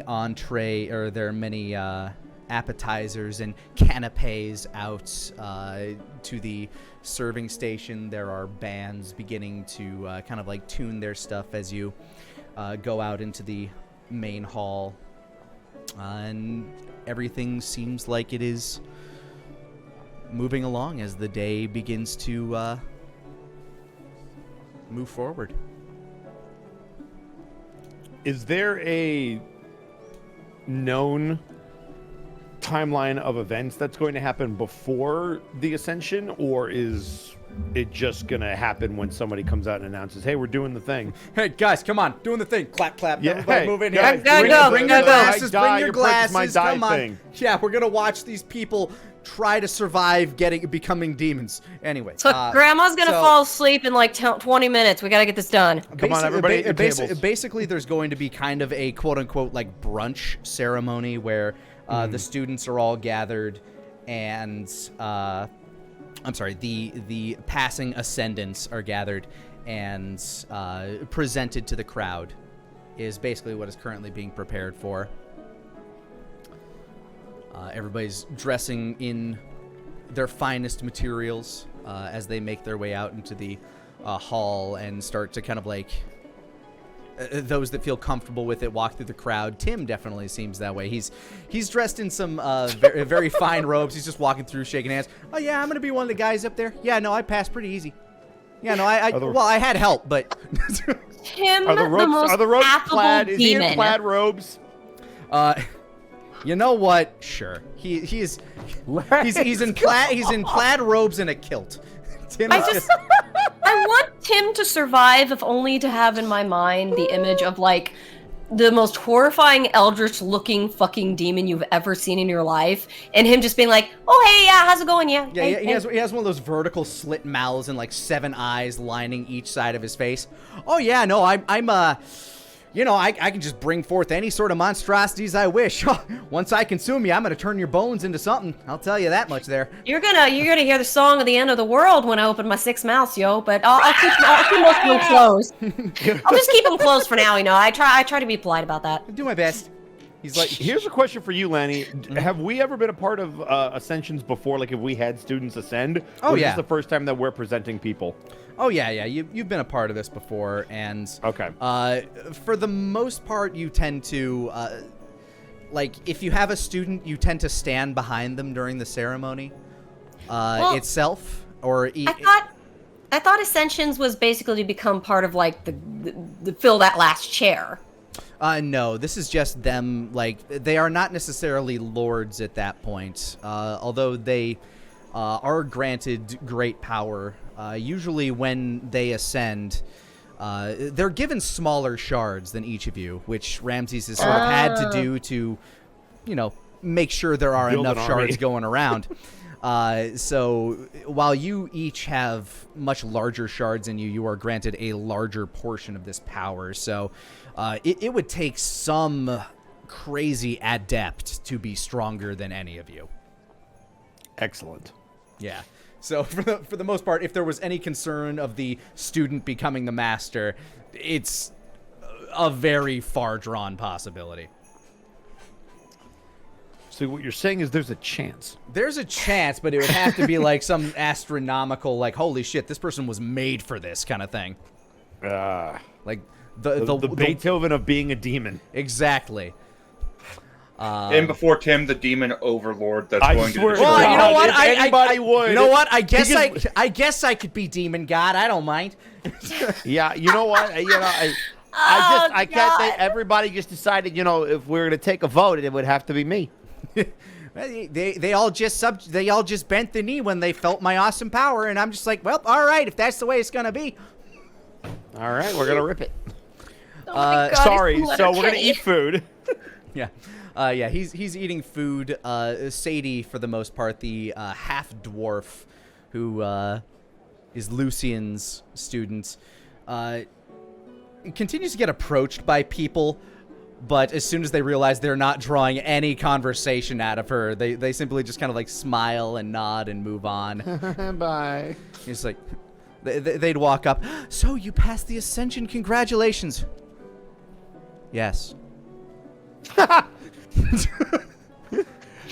Described an accurate telling of the events. How were the tests? Tedious. Well, congratulations. And then they'd walk on. Excellent. You have a great day. What a ball of joy. The most popular among them is clearly Leif Gallothrush, the boy prodigy of Liara, who, Of course. I mean, he's an adorable child, so of course he's just being like surrounded by people, and he's clearly like looking over each of them, reading them, and trying to do his best to talk, but he's a bashful kid for the most part. Liara does not exactly stay near him, but she's always, if he looks for her, she will always sort of be present in one way or another. But this is something she sort of is like making him do. It's like something he needs to do anyway. Yeah.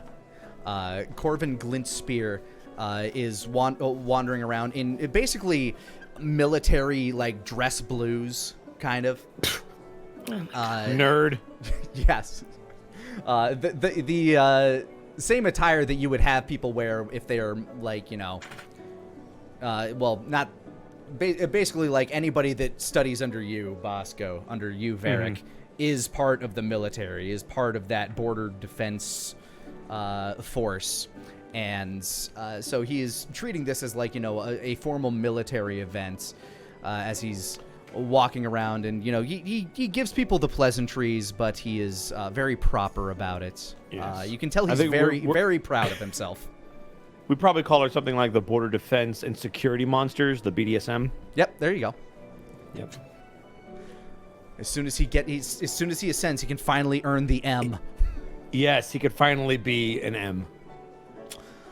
And wearing a very luxurious dress is Bordish, a kind of golden affair that really complements her bronze skin as she wanders around. Very popular with a lot of the men. And she shows off like a little bit of her ability every now and again, kind of like lighting, like her fingernails themselves look as though they are painted with flame. And for the most part, they are. As anything she touches gets burned. Ramses finally makes his way down, and the hall begins to quiet as he stands affront. Kind of. What's the best way to describe this place? There is a staircase that would normally lead to kind of a throne. And then there's that little layer off, and then another staircase that would lead to the throne. He steps forward, and where there would have been a throne, he stands. May the Ascendants step forward, please. And they each make their way out of the crowd. Where is my... Do I have music for this? I fucking should.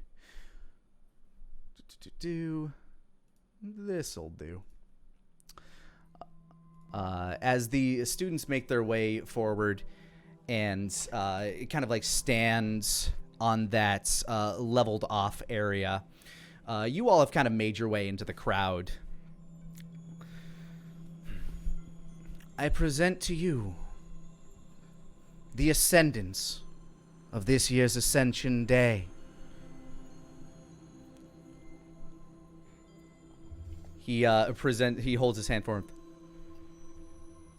Sadie Slate. She gives a nod as the audience like kind of applauds. Leif Gallothrush. The boy like kind of timidly waves, his face turning kind of beet red at all this attention. Corvin Glintspear gives a kind of like tucks his arm over his abdominals and gives a very curt bow to the crowd as they cheer. Bordish. As she bows, a pair of flaming wings strike across her back for but a moment and give like a subtle flap as a gust of heat kind of like sweeps across the room. And Tim. He just stands up with, hey there! Oh, fucking damn it. Tim. Just Tim. Just singularly Tim. I mean, I was an orphan, never had no parents, so, yep, Tim. Just Tim. Look, Monty Python's done it. We can do it here. It's great. Yep. There doesn't need to be more. Oh, God. These 6 have passed, and this evening will be given the opportunity to join the ranks of their masters. To my children, I thank you once again for helping my family to grow. For this nation has never been stronger under your care. And I want each of you to roll me a wits check real quick here. Oh, no. Okay. Oh, fuck. That's 7. 11. 4. Another 4. 10! Let's go! All right. You know what? Everything is proceeding as planned. It makes sense as to why Varric, who is always, trying to keep an eye out for shit, sees this, and why Liara, you kind of see it. In fact, Liara, give me a strange roll as well. All right. A 9? Ooh. All right. You feel something in the air, Liara, and your eyes kind of like glance around. Ludwig, you notice it first, and Varric, you notice it relatively at the same time, but there was some dust kind of trickling down from the ceiling above Ramses, and as you look up, you see a hooded figure throwing a stone down at the ground. He's throwing a stone from the ceiling? Throwing a stone from the ceiling. Based on your wits rolls, you can see that it's kind of glinting with some arcane force. Can I use a barrier to... Is he throwing it at Ramsey, or is he just throwing it at the floor in general? With the amount of time that is passing between him throwing and you being able to guess its You can either choose to do something or figure out where it's going to land. Got it. I'm just going to throw up a barrier to try to catch it. Okay. Give me a roll plus strange. Okie dokie. 15. Ooh. Yo, all right. That's max, I think, right? Ooh, oh Yep, yeah, that that's is- perfect roll. Yeah. So as you see that thing go down, you throw a barrier over Ramses and all of the students, a massive barrier. And as that stone that looks like it was about to crash right in front of Ramses' feet slams against the barrier, almost like Stone Cold's music, you just hear the shattering of glass as part of your barrier and reality itself seems to have a hole cracked into it. And on the other side, you just see this spiraling blackness.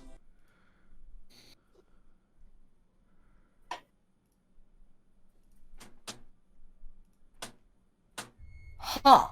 Okay. Liara, give me another strange roll -2. Ooh. As a sound begins to echo through the air for you. That's 12. That's impressive. yes. You are able to withstand this psychic onslaught onto your senses as this incomprehensible melody played by impossible instruments begins to run through your brain. You are able to shield yourself from this inhuman, unlike anything you have ever sensed feeling. Oh, that ain't good. Liara is immediately going to take flight, and she's going for Leaf. All right. There's currently a barrier between you and he, but you do start to you do see Liara take off Varric. Oh, I thought it was just is it completely encompassing them, or can I get under it or something? You know what? With a double 6, I will allow Varric to describe the shape of this thing. Right now, it's a dome. Does it go from all the way up to all the way down, or is it kind of an umbrella? I would picture it as more of an umbrella, so I would say that Liara could probably, if she slides underneath it, there would be an opening, and I would only drop it down if I needed to stop it.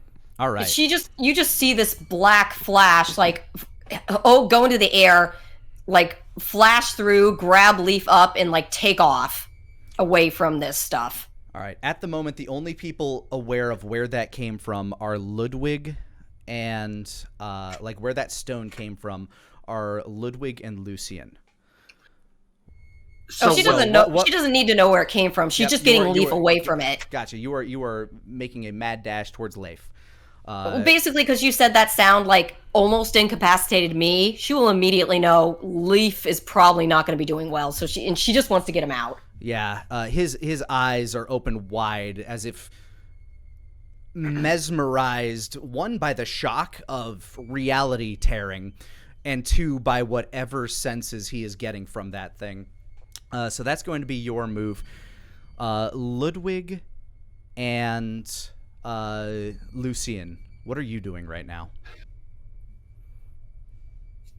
So I have a question for you, Lenny. Where this assailant is, like, is there... He is currently hanging from... it's almost like a stalactite of a protrusion coming down from the ceiling that this hooded individual is hanging from. I already know what I'm going to do. So Ludwig reaches out towards above the stalactite where this figure is hanging, and I'm going to attempt to summon one of my allies from the stalactite. What is your goal with that? Is it to apprehend or kill? Apprehend. Okay. Go ahead. So this entity that's going to emerge from the stone is going to be this... It's going to be made of stone, but it's going to be this massive, burly man, long, burning red hair, massive bushy beard, one eye patch covering an eye, and the other eye is going to have this burning intensity as it tries to apprehend and capture this man. You have a very creative mind when it comes to creating a crystalline man. Yes. Lucian, what are you doing? Did you just make Arkhov? Yes, I did. I do hate you. I know what you're doing, and I hate you. Greetings and salutations, intruder. Greetings, I am you, apprehend. Greetings, prepare to be chokeslammed. I am going to aid in the apprehension of this individual. I'm going to use my powers of magnetism to try and lock onto anything metallic this individual might have and just keep him in place with it. All right. First, Liara, give me a body roll.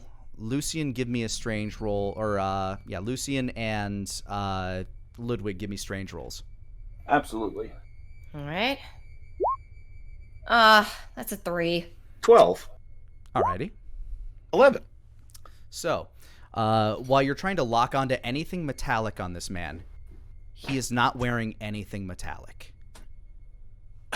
Lucian's eyes sort of widen. All of his sets of eyes widen. What? He goes, "What?" What you gain from this is that they know about you.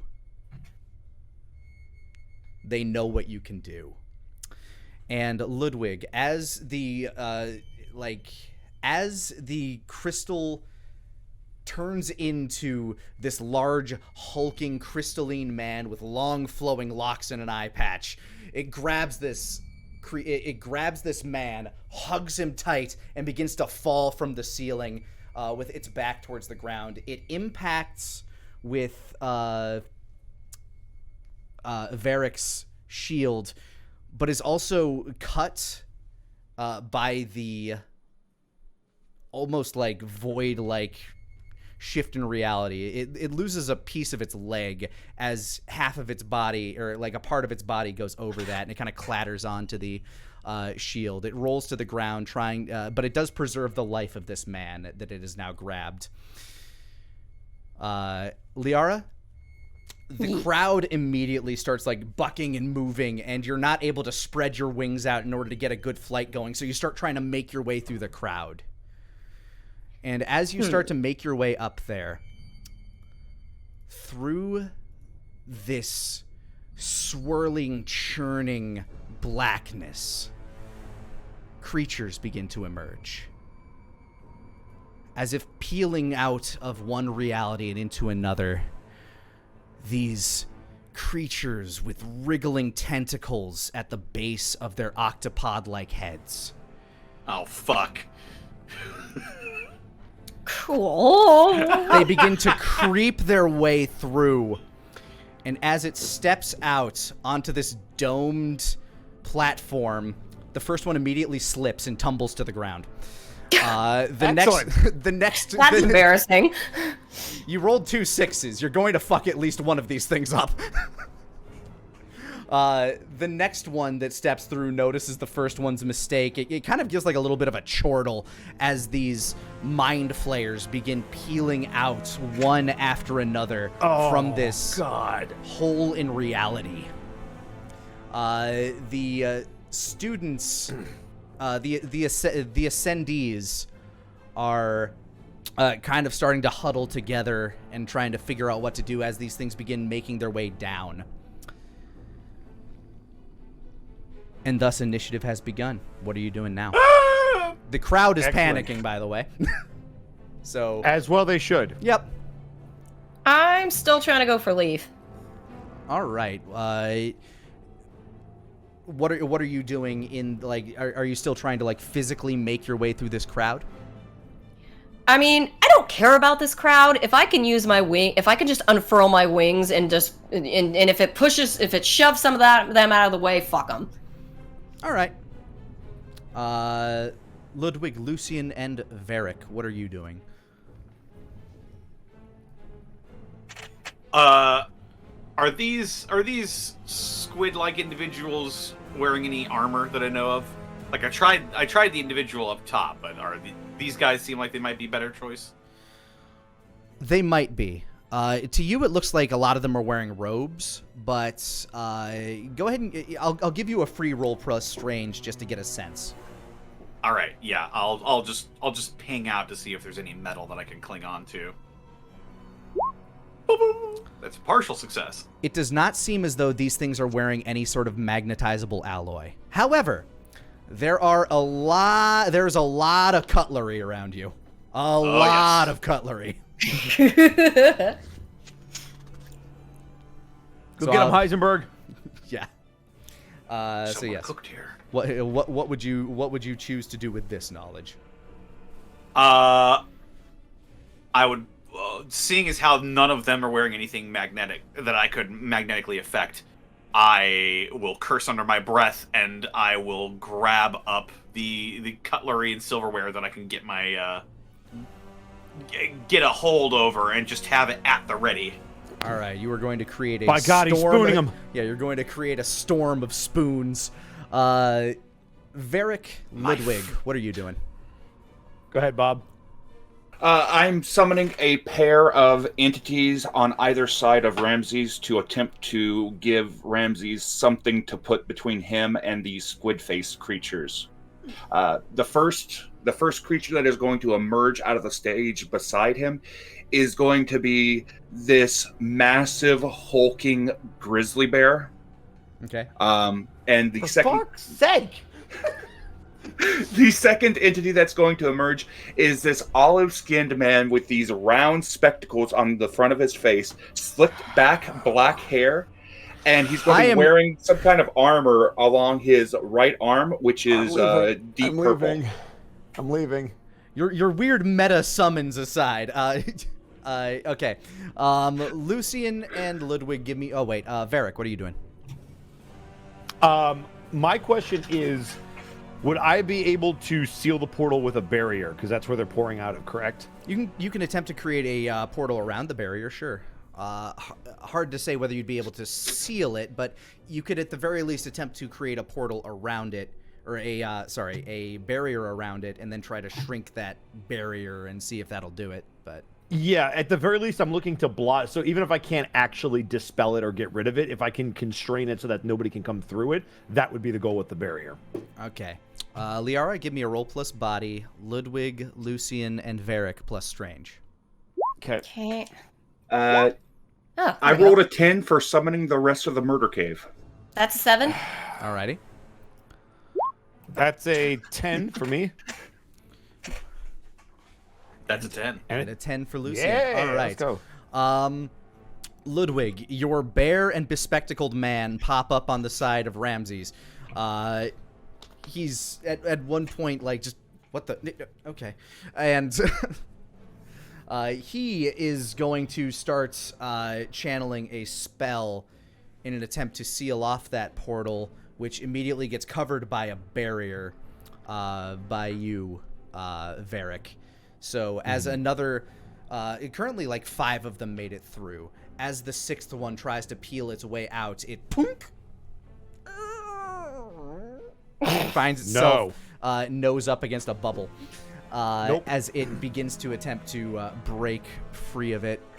Liara, you're able to unfurl your wings and knock people aside, and finally you begin making your way towards Leif and the other students as the mind flayers that are crawling out begin to crawl in towards the students who are now attempting to defend themselves. You can see as let's see here, Sadie begins attempting to warp the fabric of the earth around her, and then unfortunately finds that there is no earth to warp. So she immediately looks less psyched, despite already looking absolutely no psych on her face. Poor Leif is just kind of petrified, like trying to read these creatures, but there's no way he can manipulate an incomprehensible mind.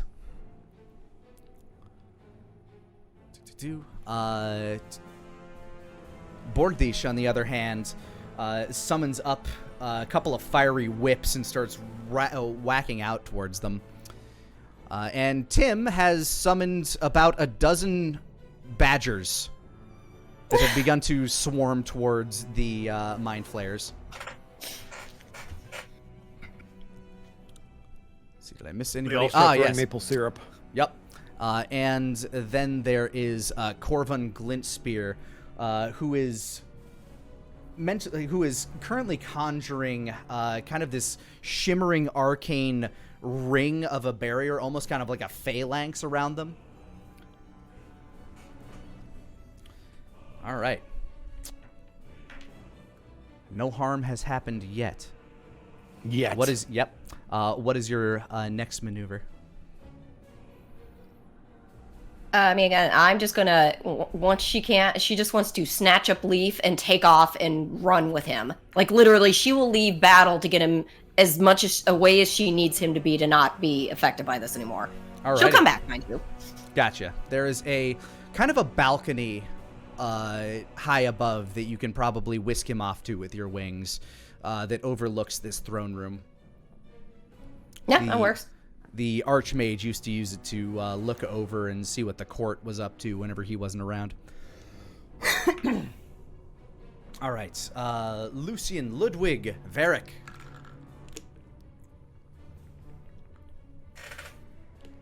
I will continue to try to shrink down that portal.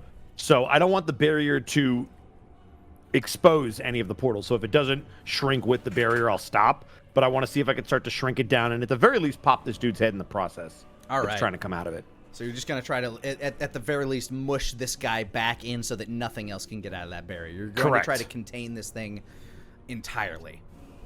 Contain him and contain whatever else might come through. Correct. Because I assume I can only do one barrier at a time, so I don't want to drop this. You seem to be, this appears to be your best course of action presently, as your previous barrier. Like, the rest of the students are currently being encroached on, but they are doing their best to defend themselves. Lucian. Got it.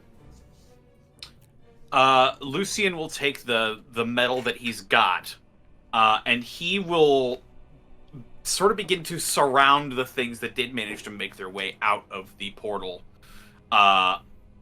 and just sort of try to corral them into like an isolated circle. Okie dokie. So you're going to try to create like a typhoon of cutlery to like get these things. Sorry, how are you trying to corral them? Because that's essentially, essentially, I'm trying to like put danger in their path and then try to surround them with dangerous objects so that they can't really move anywhere. I'm trying to stop them essentially from proceeding with what they're doing. Okay. And Ludwig. So Ramses is protected with the bear and the engineer. I've got the one-eyed man has got the assailant on the ground. I'm going to summon the assailant is currently battling with the one-eyed man. Okay. You see actually, and I guess are conferred from your friends. This man has a dagger, some sort of magical dagger made of crystal that he is now slicing at this thing's arm with to break free. The assailant has some kind of a dagger of crystal. Watch out! He calls out as he's going to conjure up 3 entities of crystal from the ground between the mind flayers and the rest of the party. They are going to be taking the form of 3 constructs, like 3 mechanical shield guardians. One is going to be black and gold. One is going to be blue and red. I will tell you, they are all going to be crystal colored. You make them out of the material. Yeah. Okay. Then the three crystal constructs will appear, and they will approach the. Which of your previously summoned troop are you going to get rid of for them? These are a lot of medium-sized creatures. Okay, then I'm not. If I have to get rid of others before I can summon again, I'm going to keep mine as is. I'm going. Would I be able to say empower the one-eyed man with his instead of trying to summon more? You can give it a new order. He needs to. His order was detained, so he's good. Those 2 have orders to protect the Archmage. They're doing that. He's doing that. Ludwig is going to act defensively and try to keep those things away from the rest of the students. All right. So your goal is to basically upkeep what the current ones are doing. Yes. All right, that'll be a roll plus strange for you. And Varric, go ahead and give me a roll plus strange as well. Lucian, give me a roll plus strange. And Liara, as you swoop in and grab the hand of Leif, I want you to give me another roll plus body. Oh. 10 for Ludwig. Sorry, this is all physical strength that you're 12. doing. 12 for Varric. Oh, no. And a 13. Let's go, Connor. All right, Ludwig, your one-eyed man is able to continue to maneuver and make sure that this guy can't cut his way free. The 2x Ramses are continuing to guard him effectively. Varric, you are able to basically kind of reshape your barrier into almost that of a pancake, and you shove that squid back in, and now it is like 2 panes of glass on each side of this tear in reality. And Lucian, as you summon this storm of cutlery, one of the mind flayers was just making its way into the inner circle and was about to fire off it just finished firing a psychic blast as Liara makes her way in and grabs Leif. This blast kind of knocks out all of the students and jolts Ramses and Liara. It sends you, it kind of like tenses up your wings as you drag Leif, and you begin tumbling back towards the, back up the stairs towards where Ramses is. Okay. I mean, I'd love to just shake it off and go to that balcony like you said. You'd love to. You take 3 points of damage. Aw. It was a mighty psychic blast. Let's see. Sorry, I have to move my turn timer. That's a lot of damage. It is. But Lucian, as it fires that off, you are able to kind of corral them into this sort of large ring that begins constricting more and more as this cyclone of silverware and cutlery and anything metallic you could find kind of begins spinning around them. They now realize that the students in front of them are not the things that they need to be worrying about, as most of them are presently unconscious from that blast, or at the very least stunned from that blast. Back to the top of the order. Liara, you kind of begin to kind of shake yourself back up. You notice that Leif, who is also blasted by that psionic blast, is not feeling super hot from that. But I have him now, right? Yes, he is currently unconscious, and yeah, I'm gonna take off and fly for that balcony. All right. Your wings are still really numb, so this is going to be kind of difficult for you to get up there with your physical strength. You feel that. Can I take I don't know what the equivalent of dash is in this game. You can try to you would not need to make a body roll if you were just trying to physically run. I'm literally just getting Leif away from this. Okay. It is basically running. Okay. That'll be a wits roll then. That's a little better. As you are acting defensively here. That is a 13. That is much better. You're able to get him out of the room. As I go to this balcony, are there any of those chain devils around? You're not able to get up to the balcony. You're kind of actually running out the main hall, kind of towards where you led him to yesterday. That okay. You round the corner and kind of make it towards that hall of prisoners. And yes, chain devils are beginning to rush towards the throne room as you speak. You actually run past a few of them. Can any of these chain devils fly? No, they are chain devils. Well, I will stop one of the chain devils and hand Leif to him. Take him out of the palace now. It looks and nods. He cradles the boy. You see these chains like a Cenobite begin to wrap around Leif, kind of protecting him in a really metal-looking swaddle. Nice. Protect him with your life. It nods, and it begins to make its way towards the exit. Is that the extent of my turn? Yes, that will be your turn. All right, then I will wait. Lucian, Varric, and Ludwig, what are you guys doing? Now that there is clearly like hostile intent with the shockwave of psychic energy, that we felt, Lucian's not gonna try and cow them anymore. He's gonna try and subdue them as best he can. All right, so you're gonna use that storm of silverware to start ripping and tearing at their weird flesh. Absolutely. Okay. Varric and Lucian. Varric, currently that portal is being, or that barrier of yours is being fought against rather strongly. So if you want to keep it up, you will have to focus it. I would like to maintain it because as of right now, I don't need the situation to get worse. So I will continue to maintain control on that. And did I notice that it was able to shrink, or is it just maintaining it is all I can really do? As you attempted to like push past it, you saw that your barrier would crack even at like the slightest touch of its fringes.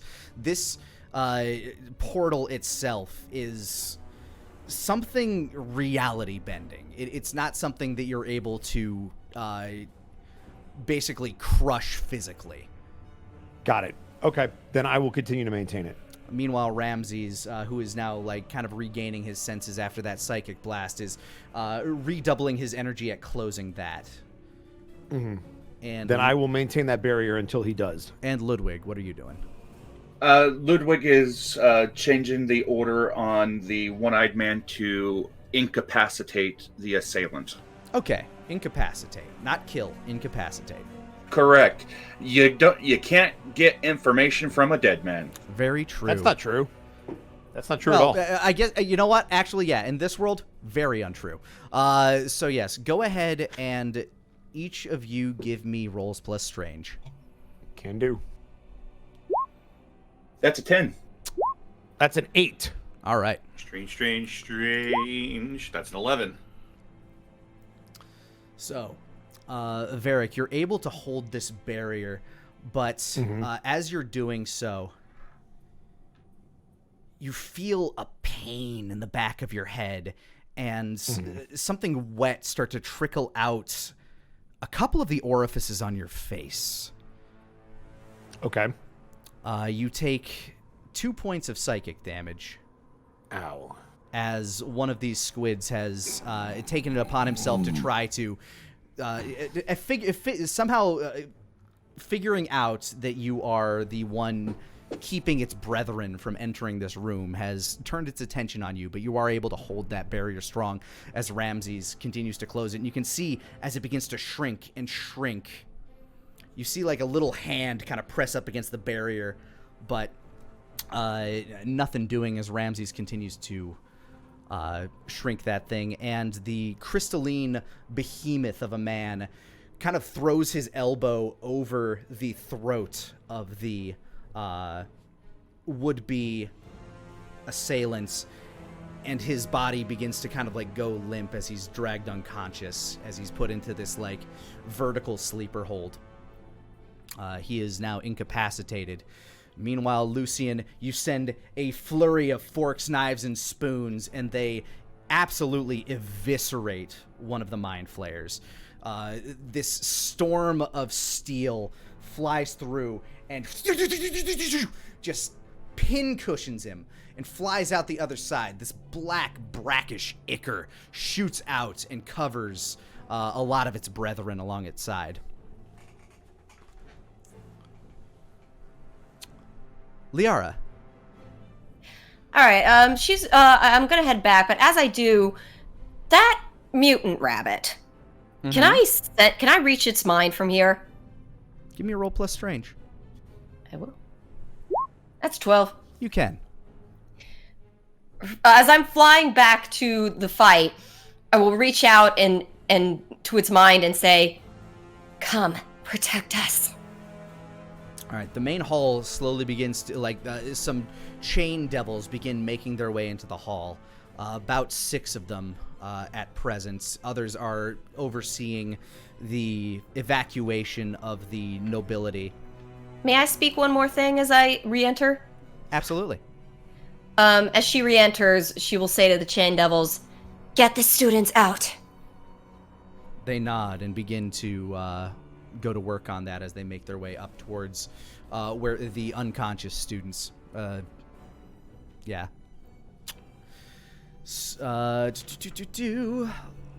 Lucian, Ludwig, Varric, what would you do?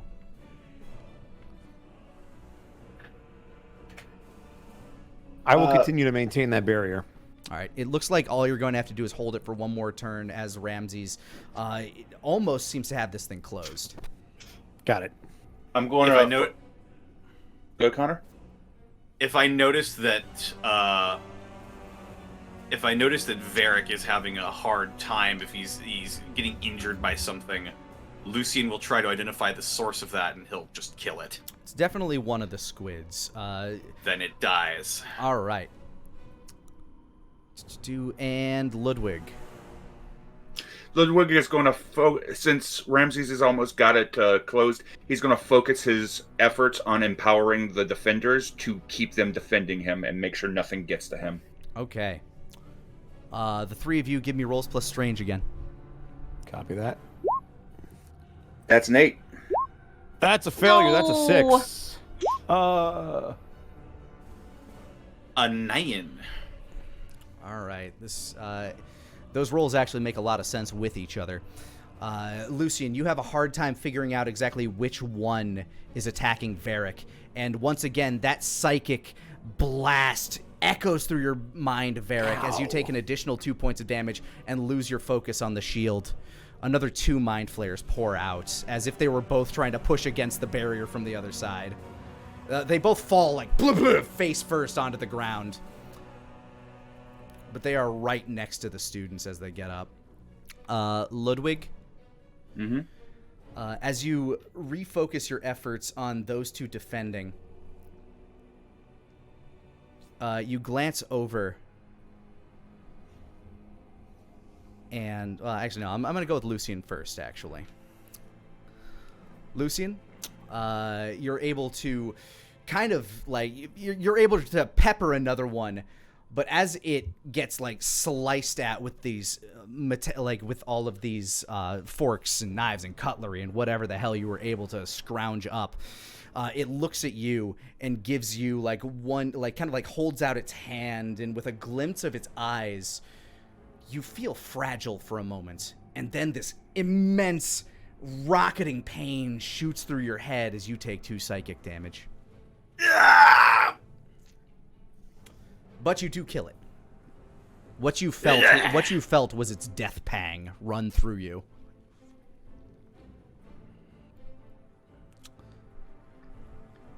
All right, so currently there are still 5 mind flayers, 2 of which have been killed.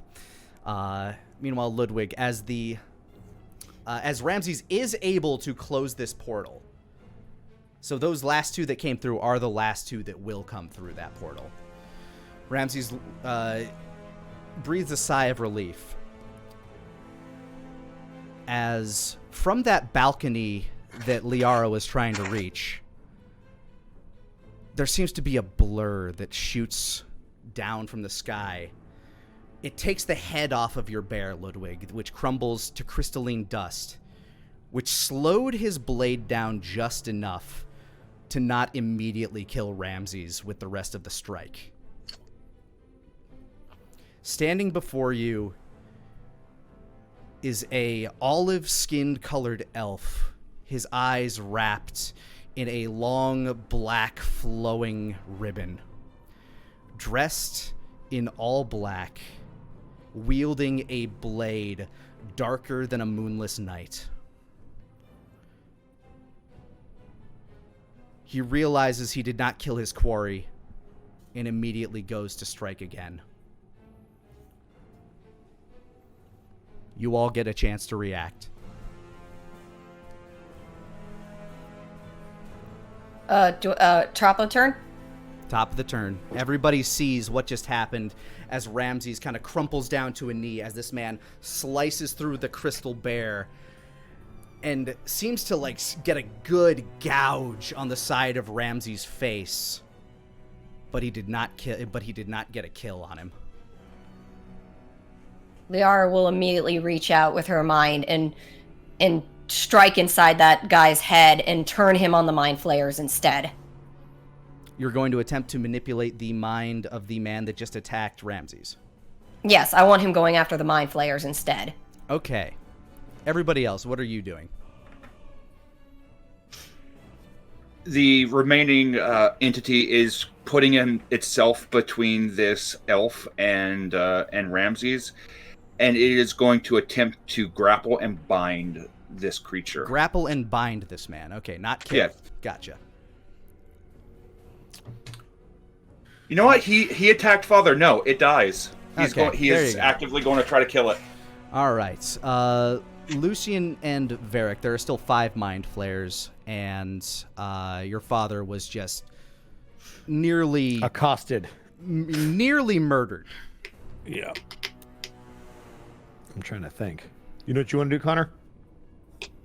I'm debating between one of 2 things. I am too.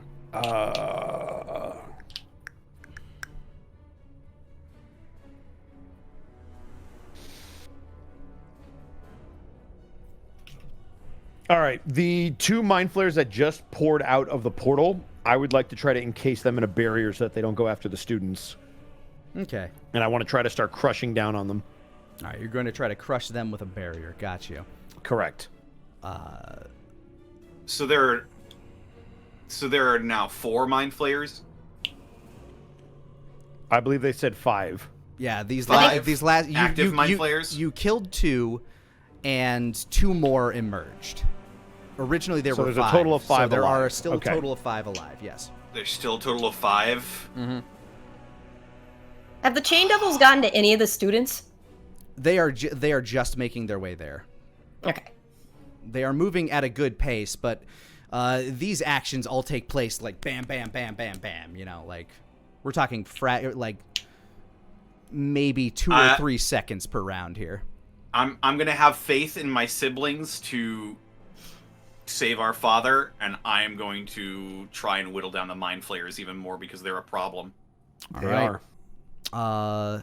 So, Liara, as you attempt to reach this drow's mind, you see as this glowing sigil around his head begin to glow. Motherfucker. Make a strange roll -3. Oh, that's a base roll. Time to roll big. Roll big. Let's go! What up? You ain't any what a force for me, clutch roll! bitch! Coward! You see as this barrier around his mind begins to shatter and shake. Ludwig, at this point, give me a roll plus strange. Roll plus strange +1. That's a 13. That would have been, yep, okay, 13. This man's mind... I was hoping to have this guy kill a mind flayer first before Ludwig got him. Well, here's the thing.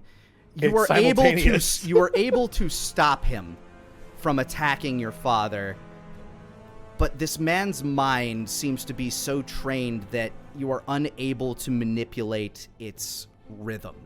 I'll take it. It's fine. But as you do that, Ludwig, the man that is currently guarding Father immediately turns and delivers this vicious right hook to the side of his face and sends him kind of like flying back as it gets between him and Ramses. Ramses, who kind of like begins to like bleed and just kind of like crumples down to the ground. Varric, give me a roll plus strange. Same with Lucian. Can't do. 11. All right. Fucking kill! Let's 12. go. Let's go! You create a barrier, and it cuts one of them in 2 and encases the other one. Nice. As it turns and tries to redouble its effort on, and as one of them turns to try to redouble its psychic blast effort on you, the forks and spoons fly straight through its face, creating this fist-sized hole where its mandible, where its squiggly bits once were. Let's see. The chain guardians make it to the students, and two of the chain devils are immediately overtaken. Or 3 of the chain devils are immediately overtaken by 2 of the remaining 3 mind flayers. Wait, hold on. 2 dead, 1's trapped. 2 of the chain devils are immediately overtaken by the remaining 2 mind flayers before they can get to the students. But the other chain devils are beginning to like hook their chains into them. However,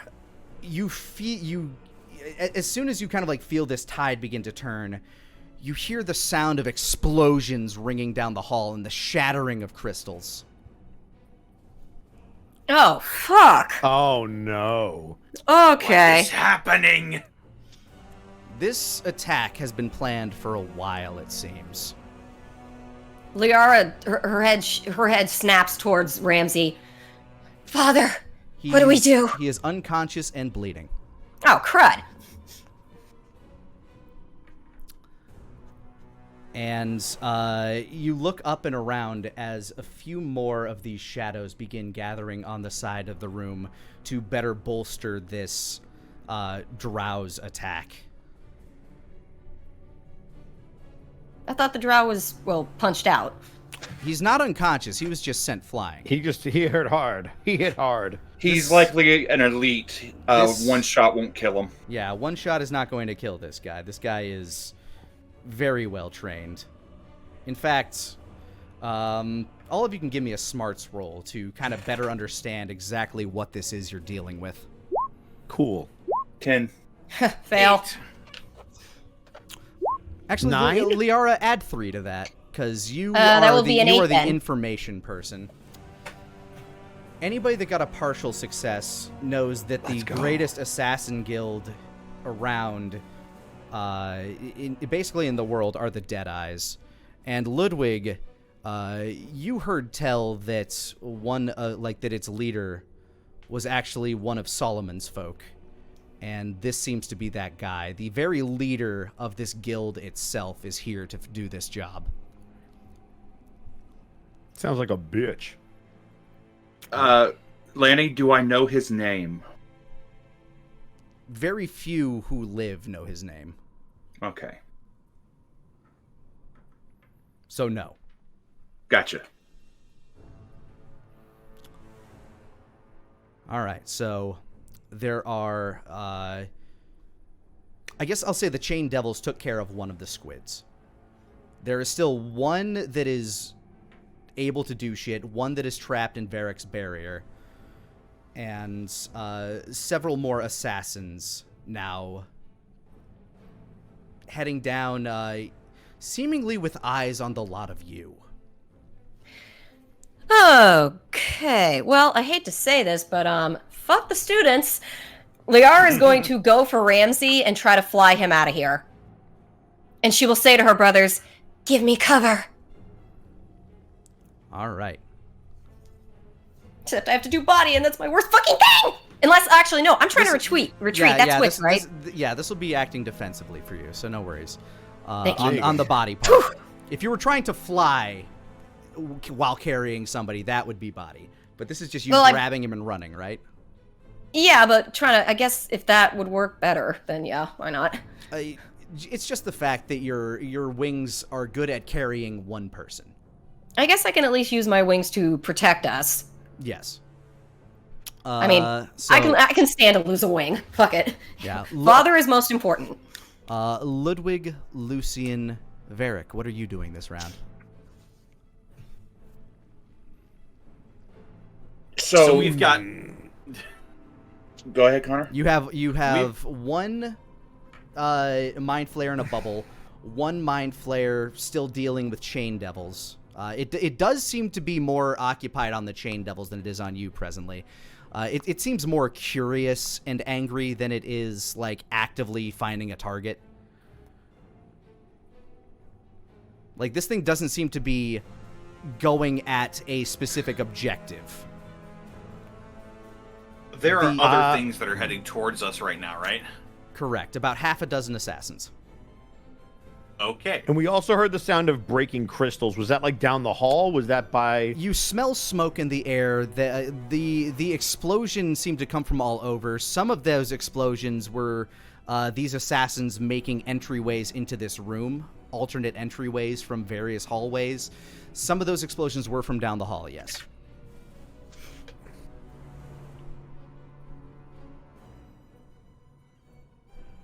Lenny, I have a question for you. I don't know how I'm going to be if I can connect the dots or what have you.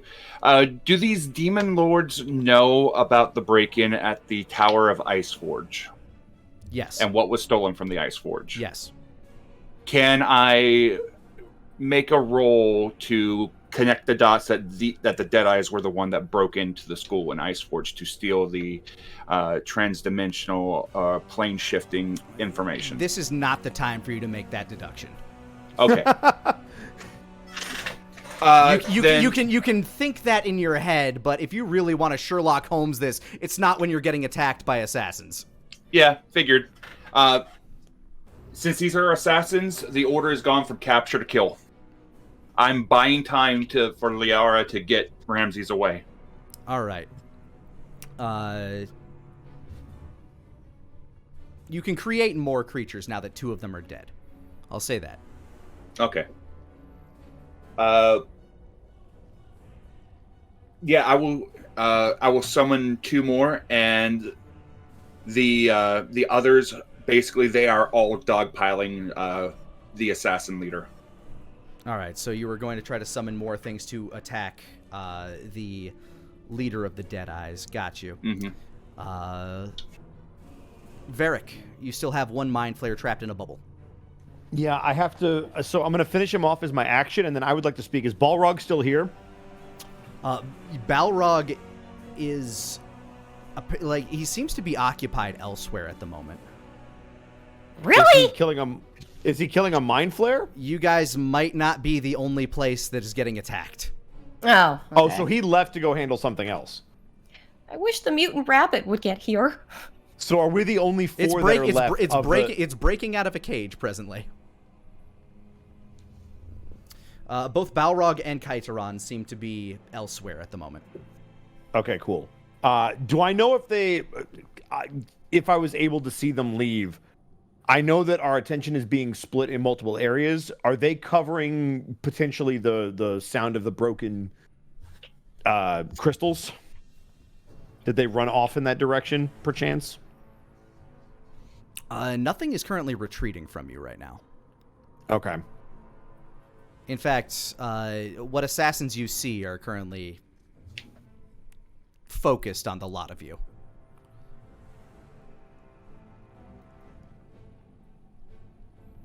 Then for my action, I'm just going to crush the guy in the barrier, and I will speak to Ludwig once he does his action. All right. Varric, what are you doing? That was me. Oh, sorry. Lucian, what are you doing? Seeing now that the Mind Flayer situation is being handled, sort of, and that Liara has Ramses and is trying to get him away, Lucian remembers trying to magnetize that one guy and not being able to. And his eyes squint. They're not just here for Father, they're here for all of us! And he's going to take the tornado of silverware, and he's going to try and form like a great spiky area of defense around his brothers and sisters. Alrighty. So, Liara, Wits, everybody else Strange. All right. That's 14. Excellent. Nice. 9. 10. So you'll let me take Father out, but you won't let me fly him out. With a 14, here's the thing. You just don't know if that's going to be the best call, because as you look up, like, the balconies, these guys seem to be ascending from a higher level. You feel like that might actually be the more dangerous route to go. Okay, fair enough. And that's an 8 for me. Alrighty. So, Varric, you're able to crush this squid. It's able to get off, like, kind of like what happened with Lucian when it killed that one. You feel its death rock through your mind, dealing an additional 2 points of damage to you. Got it. Lucian, as you move your silverware from attacking the devils, you begin to kind of form this barrier around you, but you feel this strike at your back as if a shard, like you feel this hot string of pain roll down your back, and you feel these like pops as you are struck with the crystalline dagger of a one of these assassins that managed to sneak up behind you. But you are able to get this barrier up so that the remainder will have a much more difficult time getting through. You take an additional... since this is kind of like a mundane but still magical weapon, you just take 1 point of unmitigated damage from this. Gotcha. Does everyone else have an armor or shield? Because I don't. I have armor. Okay, good for you. No. I don't. No. I have 4 armor. I was about to ask if it bypassed that, but Lani answered my question before I asked. Unmitigated. He kind of strikes you at vital points that he can see. And Ludwig, you're able to summon up kind of this team of fighters that immediately start doing this DBZ sort of like flurry of blows towards this drow, who is kind of Cybermen. Kind of, it's more like when Berter and Jace attacked Goku, and he's kind of able to fend this off, but every now and again you see like a clean hit land. Meanwhile, while he's distracted with that, Liara, you're able to grab Ramses, and you start running. Would you leave out the way that would lead towards the exit back down the hallway? With my roll, would I know what's a smart angle to go? Because I also know those crystals are breaking, and I worry about that. You're not sure where is safe, if I'm going to be honest.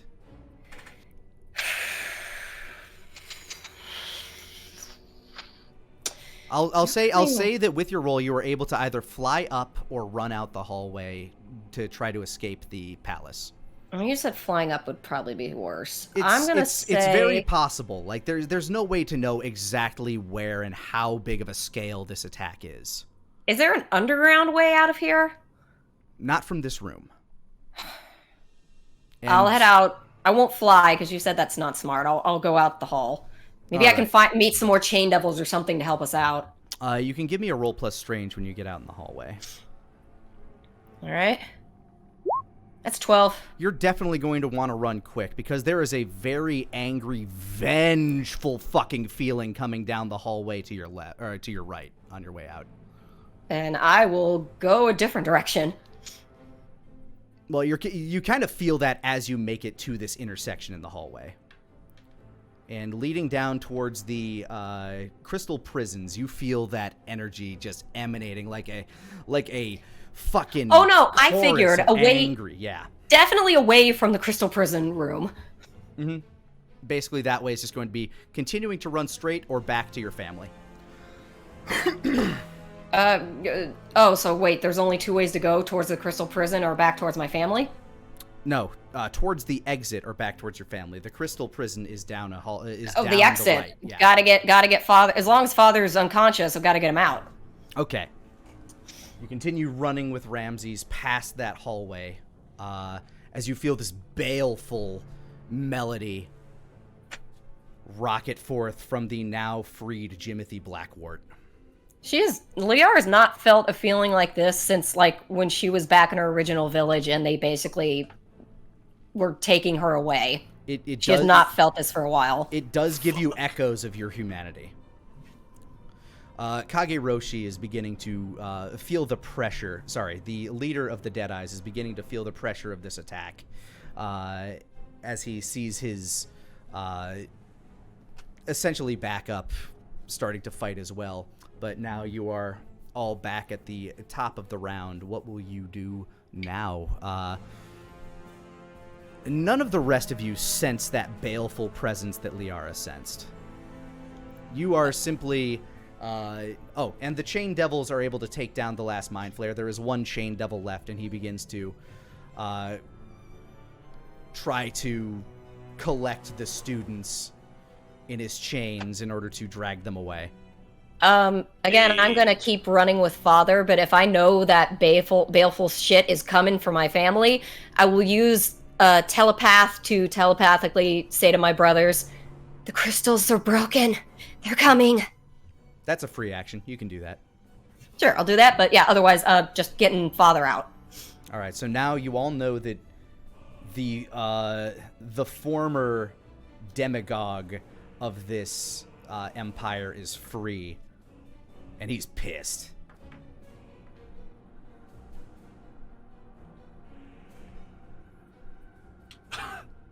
We'd all know what the Archmage is capable of, right? Yes, he is immensely powerful. Together you might be able to vanquish him. Actually, together you would almost certainly be able to vanquish him if you were not also currently distracted by a billion other things. Yeah, one Archmage, that's okay. One Archmage, assassins, mind flayers. Oh, fuck.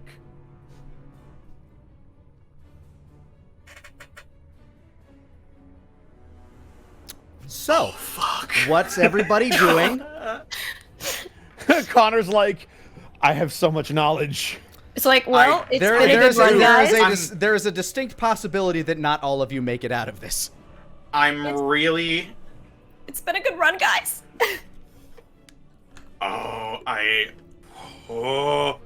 Like in the back of my mind, I'm like, fuck yeah, kill these fuckers, but... Why does Liara suddenly hear Nearer My God to Thee playing? I got Parasite Eve from Bring Me the Horizon running through my head. I'm suddenly getting Bloodborne music playing in my head right now. In the back of my mind, I'm rooting for them, but I can't... Come on, Connor, separate. You're loose skin now, Monday. Connor. Come on. Okay. I need your help, bro. Don't leave us hanging. We're your only hope, dude. I used to be a part of a noble house in Steamy Springs before all of this. Yep, you currently reside in that house now. It's kind of ironic. I'd probably be a bit more acquainted with the Archmage than other people, I think, maybe. Your dad was a man who would go to court. So you've probably at the very least glanced him, but you know that he didn't earn that title simply by just inheriting it. He is immensely powerful. Okay.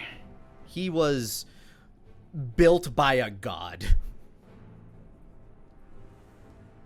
There's a reason he wasn't killed. I know that we are very powerful, and that Ramses is also very powerful, but we also know that his strength has been diminishing over these past couple of years. I'm thinking we need to run. We do. We 100% need to run. I think we gotta cut and run. Discretion is the better part of valor. This is very clearly a losing fight. There's no way. Lucian will look around and say, "We have to pull back." To where?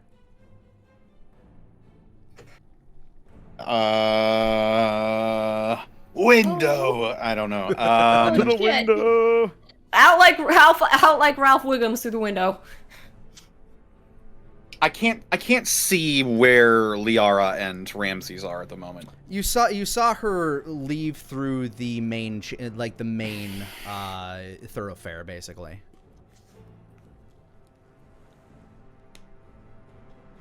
I was going to say the path that we took to come in here, like that long walk, like that, we could always go all the way back that way, correct? Doesn't that lead towards the prisoner area? We would have to go past that walkway, but that's the only way out, right? It is the quickest way out of the palace and the only way out of this room that is not currently being flooded with assassins. Or is currently being, not flooded. Flooded's the wrong word, but is not currently a place where assassins are coming from. Mm-hmm.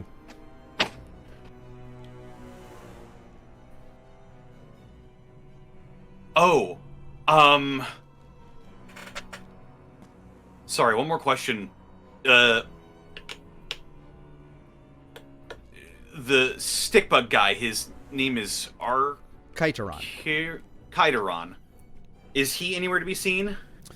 Presently, neither he nor Balrog are anywhere to be seen. Gotcha. You can assume they are dealing with their own assailants somewhere. So I'm going to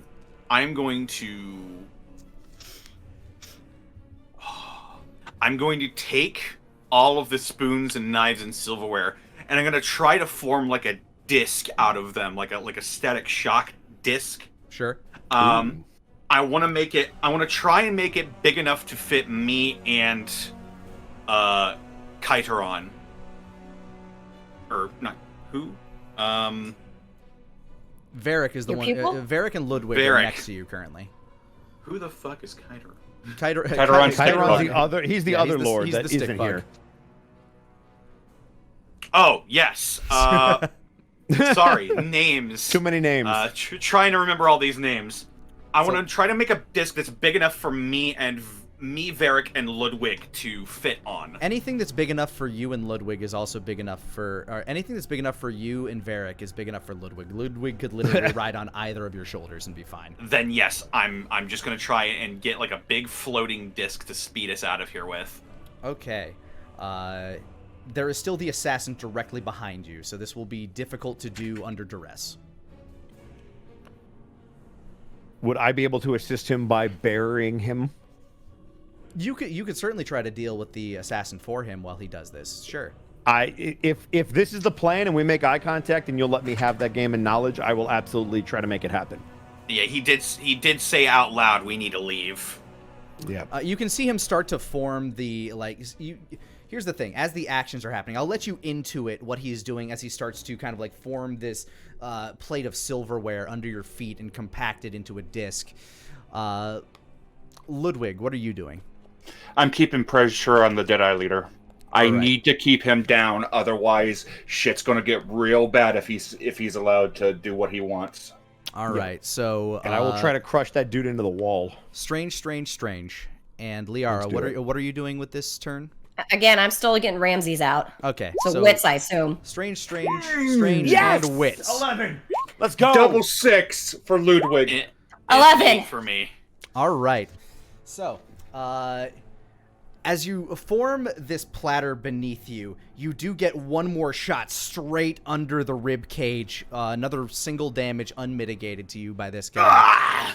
Ludwig, as your fighting team continues to adapt, you actually see them do you actually manipulate them to do some very unconventional things. He's fighting them as if they're a normal bipedal creature. They begin to morph together. Their arms begin to shift and start moving in dramatically different fashions. And you see one as it uppercuts, slams him against the face, kicks him in the dick, and then a massive you know how God, this is I guess it's not a very good pull, but basically it does that two-hand open palm thrust into his midsection, the one that killed Ryo's dad in Shenmue, into his chest, and he flies back, lands on the ground unmoving as the black blade in his hand clank, clank, clank, clank, clank clatters at the foot of another assassin who looks. And as this plate begins to form under your feet, you're grabbed by Varric, who turns, and as he sees the blade sticking out of Lucian, shoves that barrier and kind of crushes that other assassin against a wall. This plate begins to whisk you out, and the last thing you see, Ludwig, as you're watching your creations try to move towards the assassin leader, is this other assassin reach down towards the blade at his feet. And sorry, students, but yeah, that poor chain devil is just trying to drag them all out. I hope he gets some of them out. May I ask a question? We'll find out. Lani? What? This assassin that's reaching towards the blade, is it a serpent? Hard to tell when they're all becloaked that way, but you can go ahead and give me a roll plus wits. 8. Hard to say. You just know that they are masculine in form, and they seem taken by the blade. However, you're unable to really think about that too much as you fly through the hallway. Liara, you basically make it out towards the main thoroughfare where you see Balrog battling with what appear to be a bunch of ice mages, people wielding ice magic against him. He's just screaming, and you see this bubble of blistering hot air, skeletons left, right, and center around him as he is fending off these frost mages. But as the lot of you fly through the hallway and make it past the intersection that would lead to the Crystal Prison, you hear a baleful scream. Usurpers! As a skeletal figure points a finger in your direction, and you see this black spectral energy begin to spiral into a beam that shoots towards the lot of you. Oh. Well, he is he's also mostly naked. Ew. Oh, is he a skeleton? Partially. He is partially there are bits. Is he a skeleton where it counts? You can see his rib cage, and he's got one testicle hanging down. That's about it, though. Yeah, real unfortunate rebuild on this guy. I was gonna say that's an unfortunate skeletal. Yeah. Structure form there, buddy. You can see parts of you can see the femur of one of his legs, the kneecap on the other, one of his arms, the forearm is gone and is just entirely skeletal. The other one still has raggedy bits of a hand, and his face is sunken in and half skeletal on one jaw. And of course there's that massive black wart that holds aloft his lower left cheek from his jaw. But with glowing blue eyes, this black spectral energy begins spinning towards you. Running. Now who is it firing towards? The three of you. All of us. You are all in one location.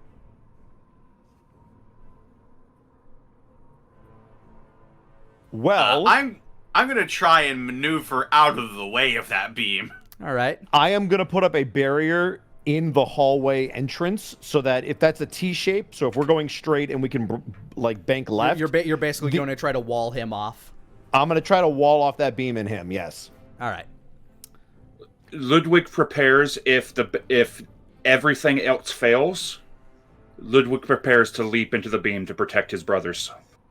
Oh. Okay, then let's go strange for Varric and Lucian real quick. Okay. I'm so sad the rabbit never made an appearance. We'll see. Well, hold on, we're not done yet. It had to break out of its cage. A 7. But you succeeded. It's a partial success. It's also a 7. Okay. Oh no. Ludwig, give me Things a roll. are breaking down. Ludwig, it's a partial. Ludwig, give me a roll plus wits. Very well. That's an 11. So as he fires this beam in kind of bullet time, here's what happens. The beam fires forth. You erect a barrier. The beam collides with that, and it shatters into particles of arcane dust. It continues to fire forward. Lucian, you try to kind of maneuver and tilt the sphere. You see this beam moving closer and closer to you. As Ludwig, you look left and right. You leap off of Varric's shoulder and jump in and intercept the beam of death. Your cold body clatters to the ground. Ludwig! Would Liara suddenly sense that? Yes, you feel this ping! As if a string on a guitar just broke. She lets out this sound like it is not a human scream. It is some kind of wail of utter just. It is not something you ever want to hear. Roll plus strange plus 2. Plus 2. Plus okay. 2. shit. That's 10. Oh my god. As the lot of you continue flying forth, you hear this echoing sonic screech in pitches that were never meant to be heard by the human ear. The entire palace begins to resonate and shake, and as you guys crest out, it begins to crack, and the entire entrance behind you crumbles, cutting you off from the Archmage, who will no longer be able to give chase to you, as Balrog fires forth a baleful beam of, Godzilla-like fire towards these frost mages. He looks back to you. Get father out of here! Can I fly without body, or will you make me roll for it? At this point, Lucian would probably be able to pick you up on the disc. Yeah, I'll speed by and I'll make room for you and Ramses. Liara's wings flap out and just wrap around everyone as closely as she can manage. Just as she's going, This song is gone. It's gone. It's gone. As you look behind you, as the earth, as the city of Mitternacht seems to erupt in you see Balrog's flames erupt as his pyromancers and the very demons of the city are doing battle with who knows how many insurrectionists and who knows how many assassins. And you see this spectral miasma starting to sweep through a part of the city, no doubt where Kaiteron was dealing with his issues. You fly out of the city and towards Iceforge, and you find yourself atop the college. Ramsey's still bleeding out in your arms. Is he bleeding out, bad bleeding out, or just he's just unconscious bleeding? He looks as though he is dying. Oh, and shit. And all you have with you is him and his staff. His staff that still holds probably about a hand-sized sliver of that crystal. May I attempt to use a roll for Strange to wake him up with my mind? You can attempt to touch his mind, yes. All right. That's a 9. His song is slowly kind of waning and drifting. It's a confused, oddly peaceful melody as he's kind of cradled in the lot of your arms. So I can't wake him up? No. He is he's losing blood. He got struck at an artery on the neck. It is a miracle that he is alive, presently, as a mortal man. I don't understand. If it were not for Ludwig's creations, this that assassin would have done his damn job. I don't understand. You won't. What do we do? Does this look like the kind of bleeding that we can stop, or is this just a matter of time? None of you are able to cauterize a wound. None of you are able to, none of you are, medically trained in any way, shape, or form. Your wounds kind of heal preternaturally. His, his mortal form does not seem to have that advantage. But you said there's a sliver of that crystal left. A very large sliver of that crystal.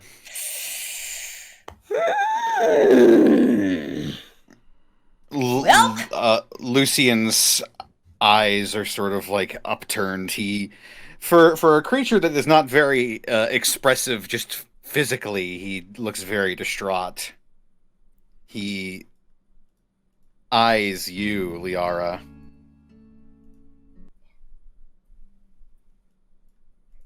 Father hasn't been changed, you said. She very, very, very pointedly looks at the crystal. Would he forgive us?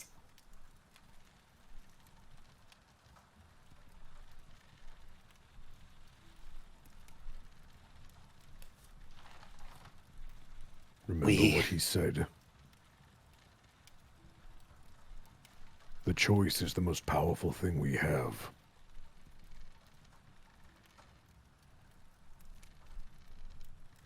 But there will be consequences.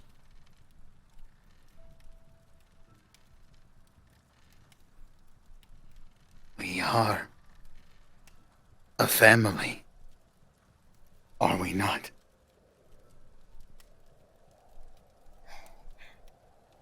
So wait, above game, what are we deciding? Sounds like you're discussing. Mm-hmm. We're figuring that out in character. Right.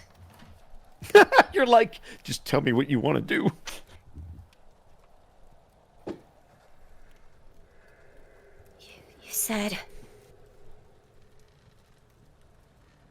The voice was telling us to lead, but Father is the one who got us here.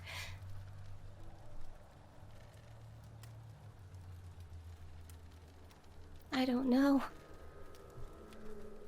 He gave us the world. We can't just let him die.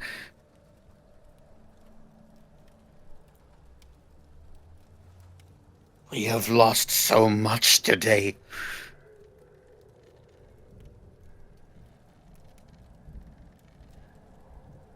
Varric? Here's a question for you, Lani. Mm-hmm. Do we think it would be possible to cut that shard into pieces? I don't think we got the tools for that, or the time. The time is the problem. Tools not Yeah. really That's a what- problem. yeah. You can break it into shards. I was gonna say we have enough strength that we could do it, but we just don't have the time to do it. Mm-hmm. Okay. Liara will take the crystal and she will hold it over Ramsey's chest with her hand there and look to her brothers. Lucian will raise his hand and place it on top of Liara's. Varric will pause and kind of look at the scene for a moment.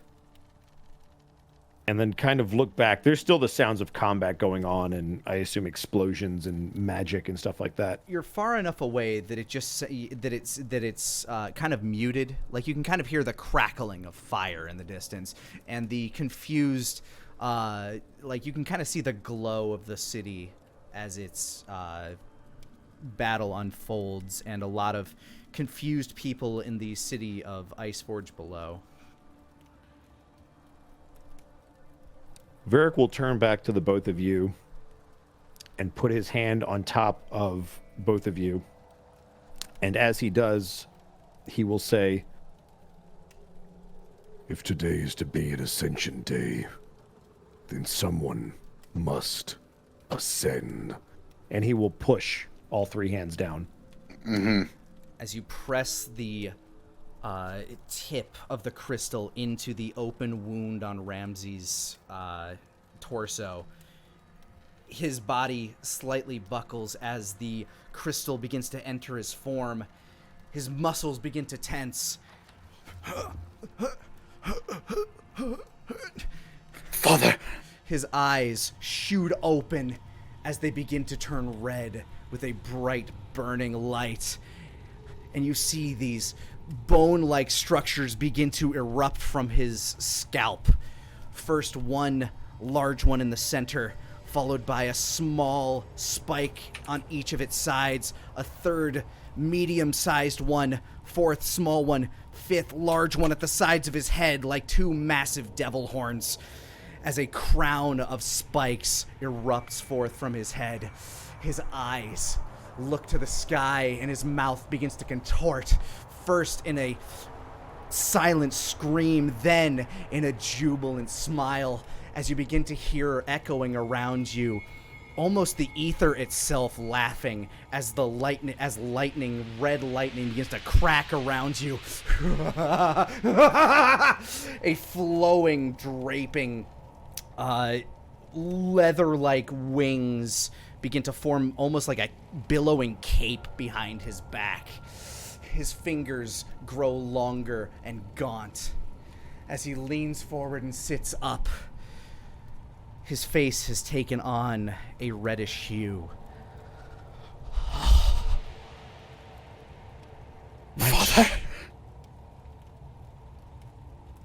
Liara will bow her head and just be like, Forgive us, Father. Forgive you? He looks at his hands.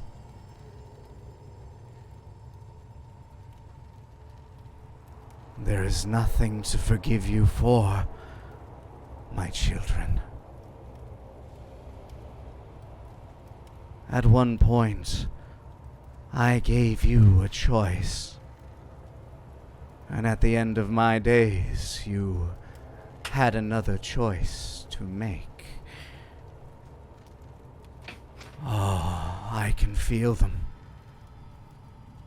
All of your brothers and sisters. He shudders for a moment. Poor Ludwig. He looks off to the city of Mitternacht, and his eyes glow red as the city begins to glow an ominous red, and it begins to shake and rise into the sky.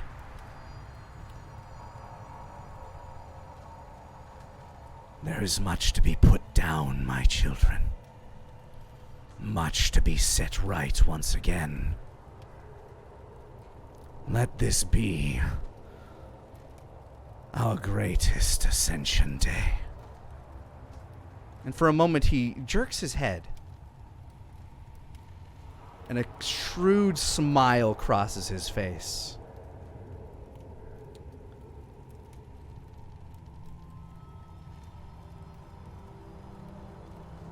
Denier Prime.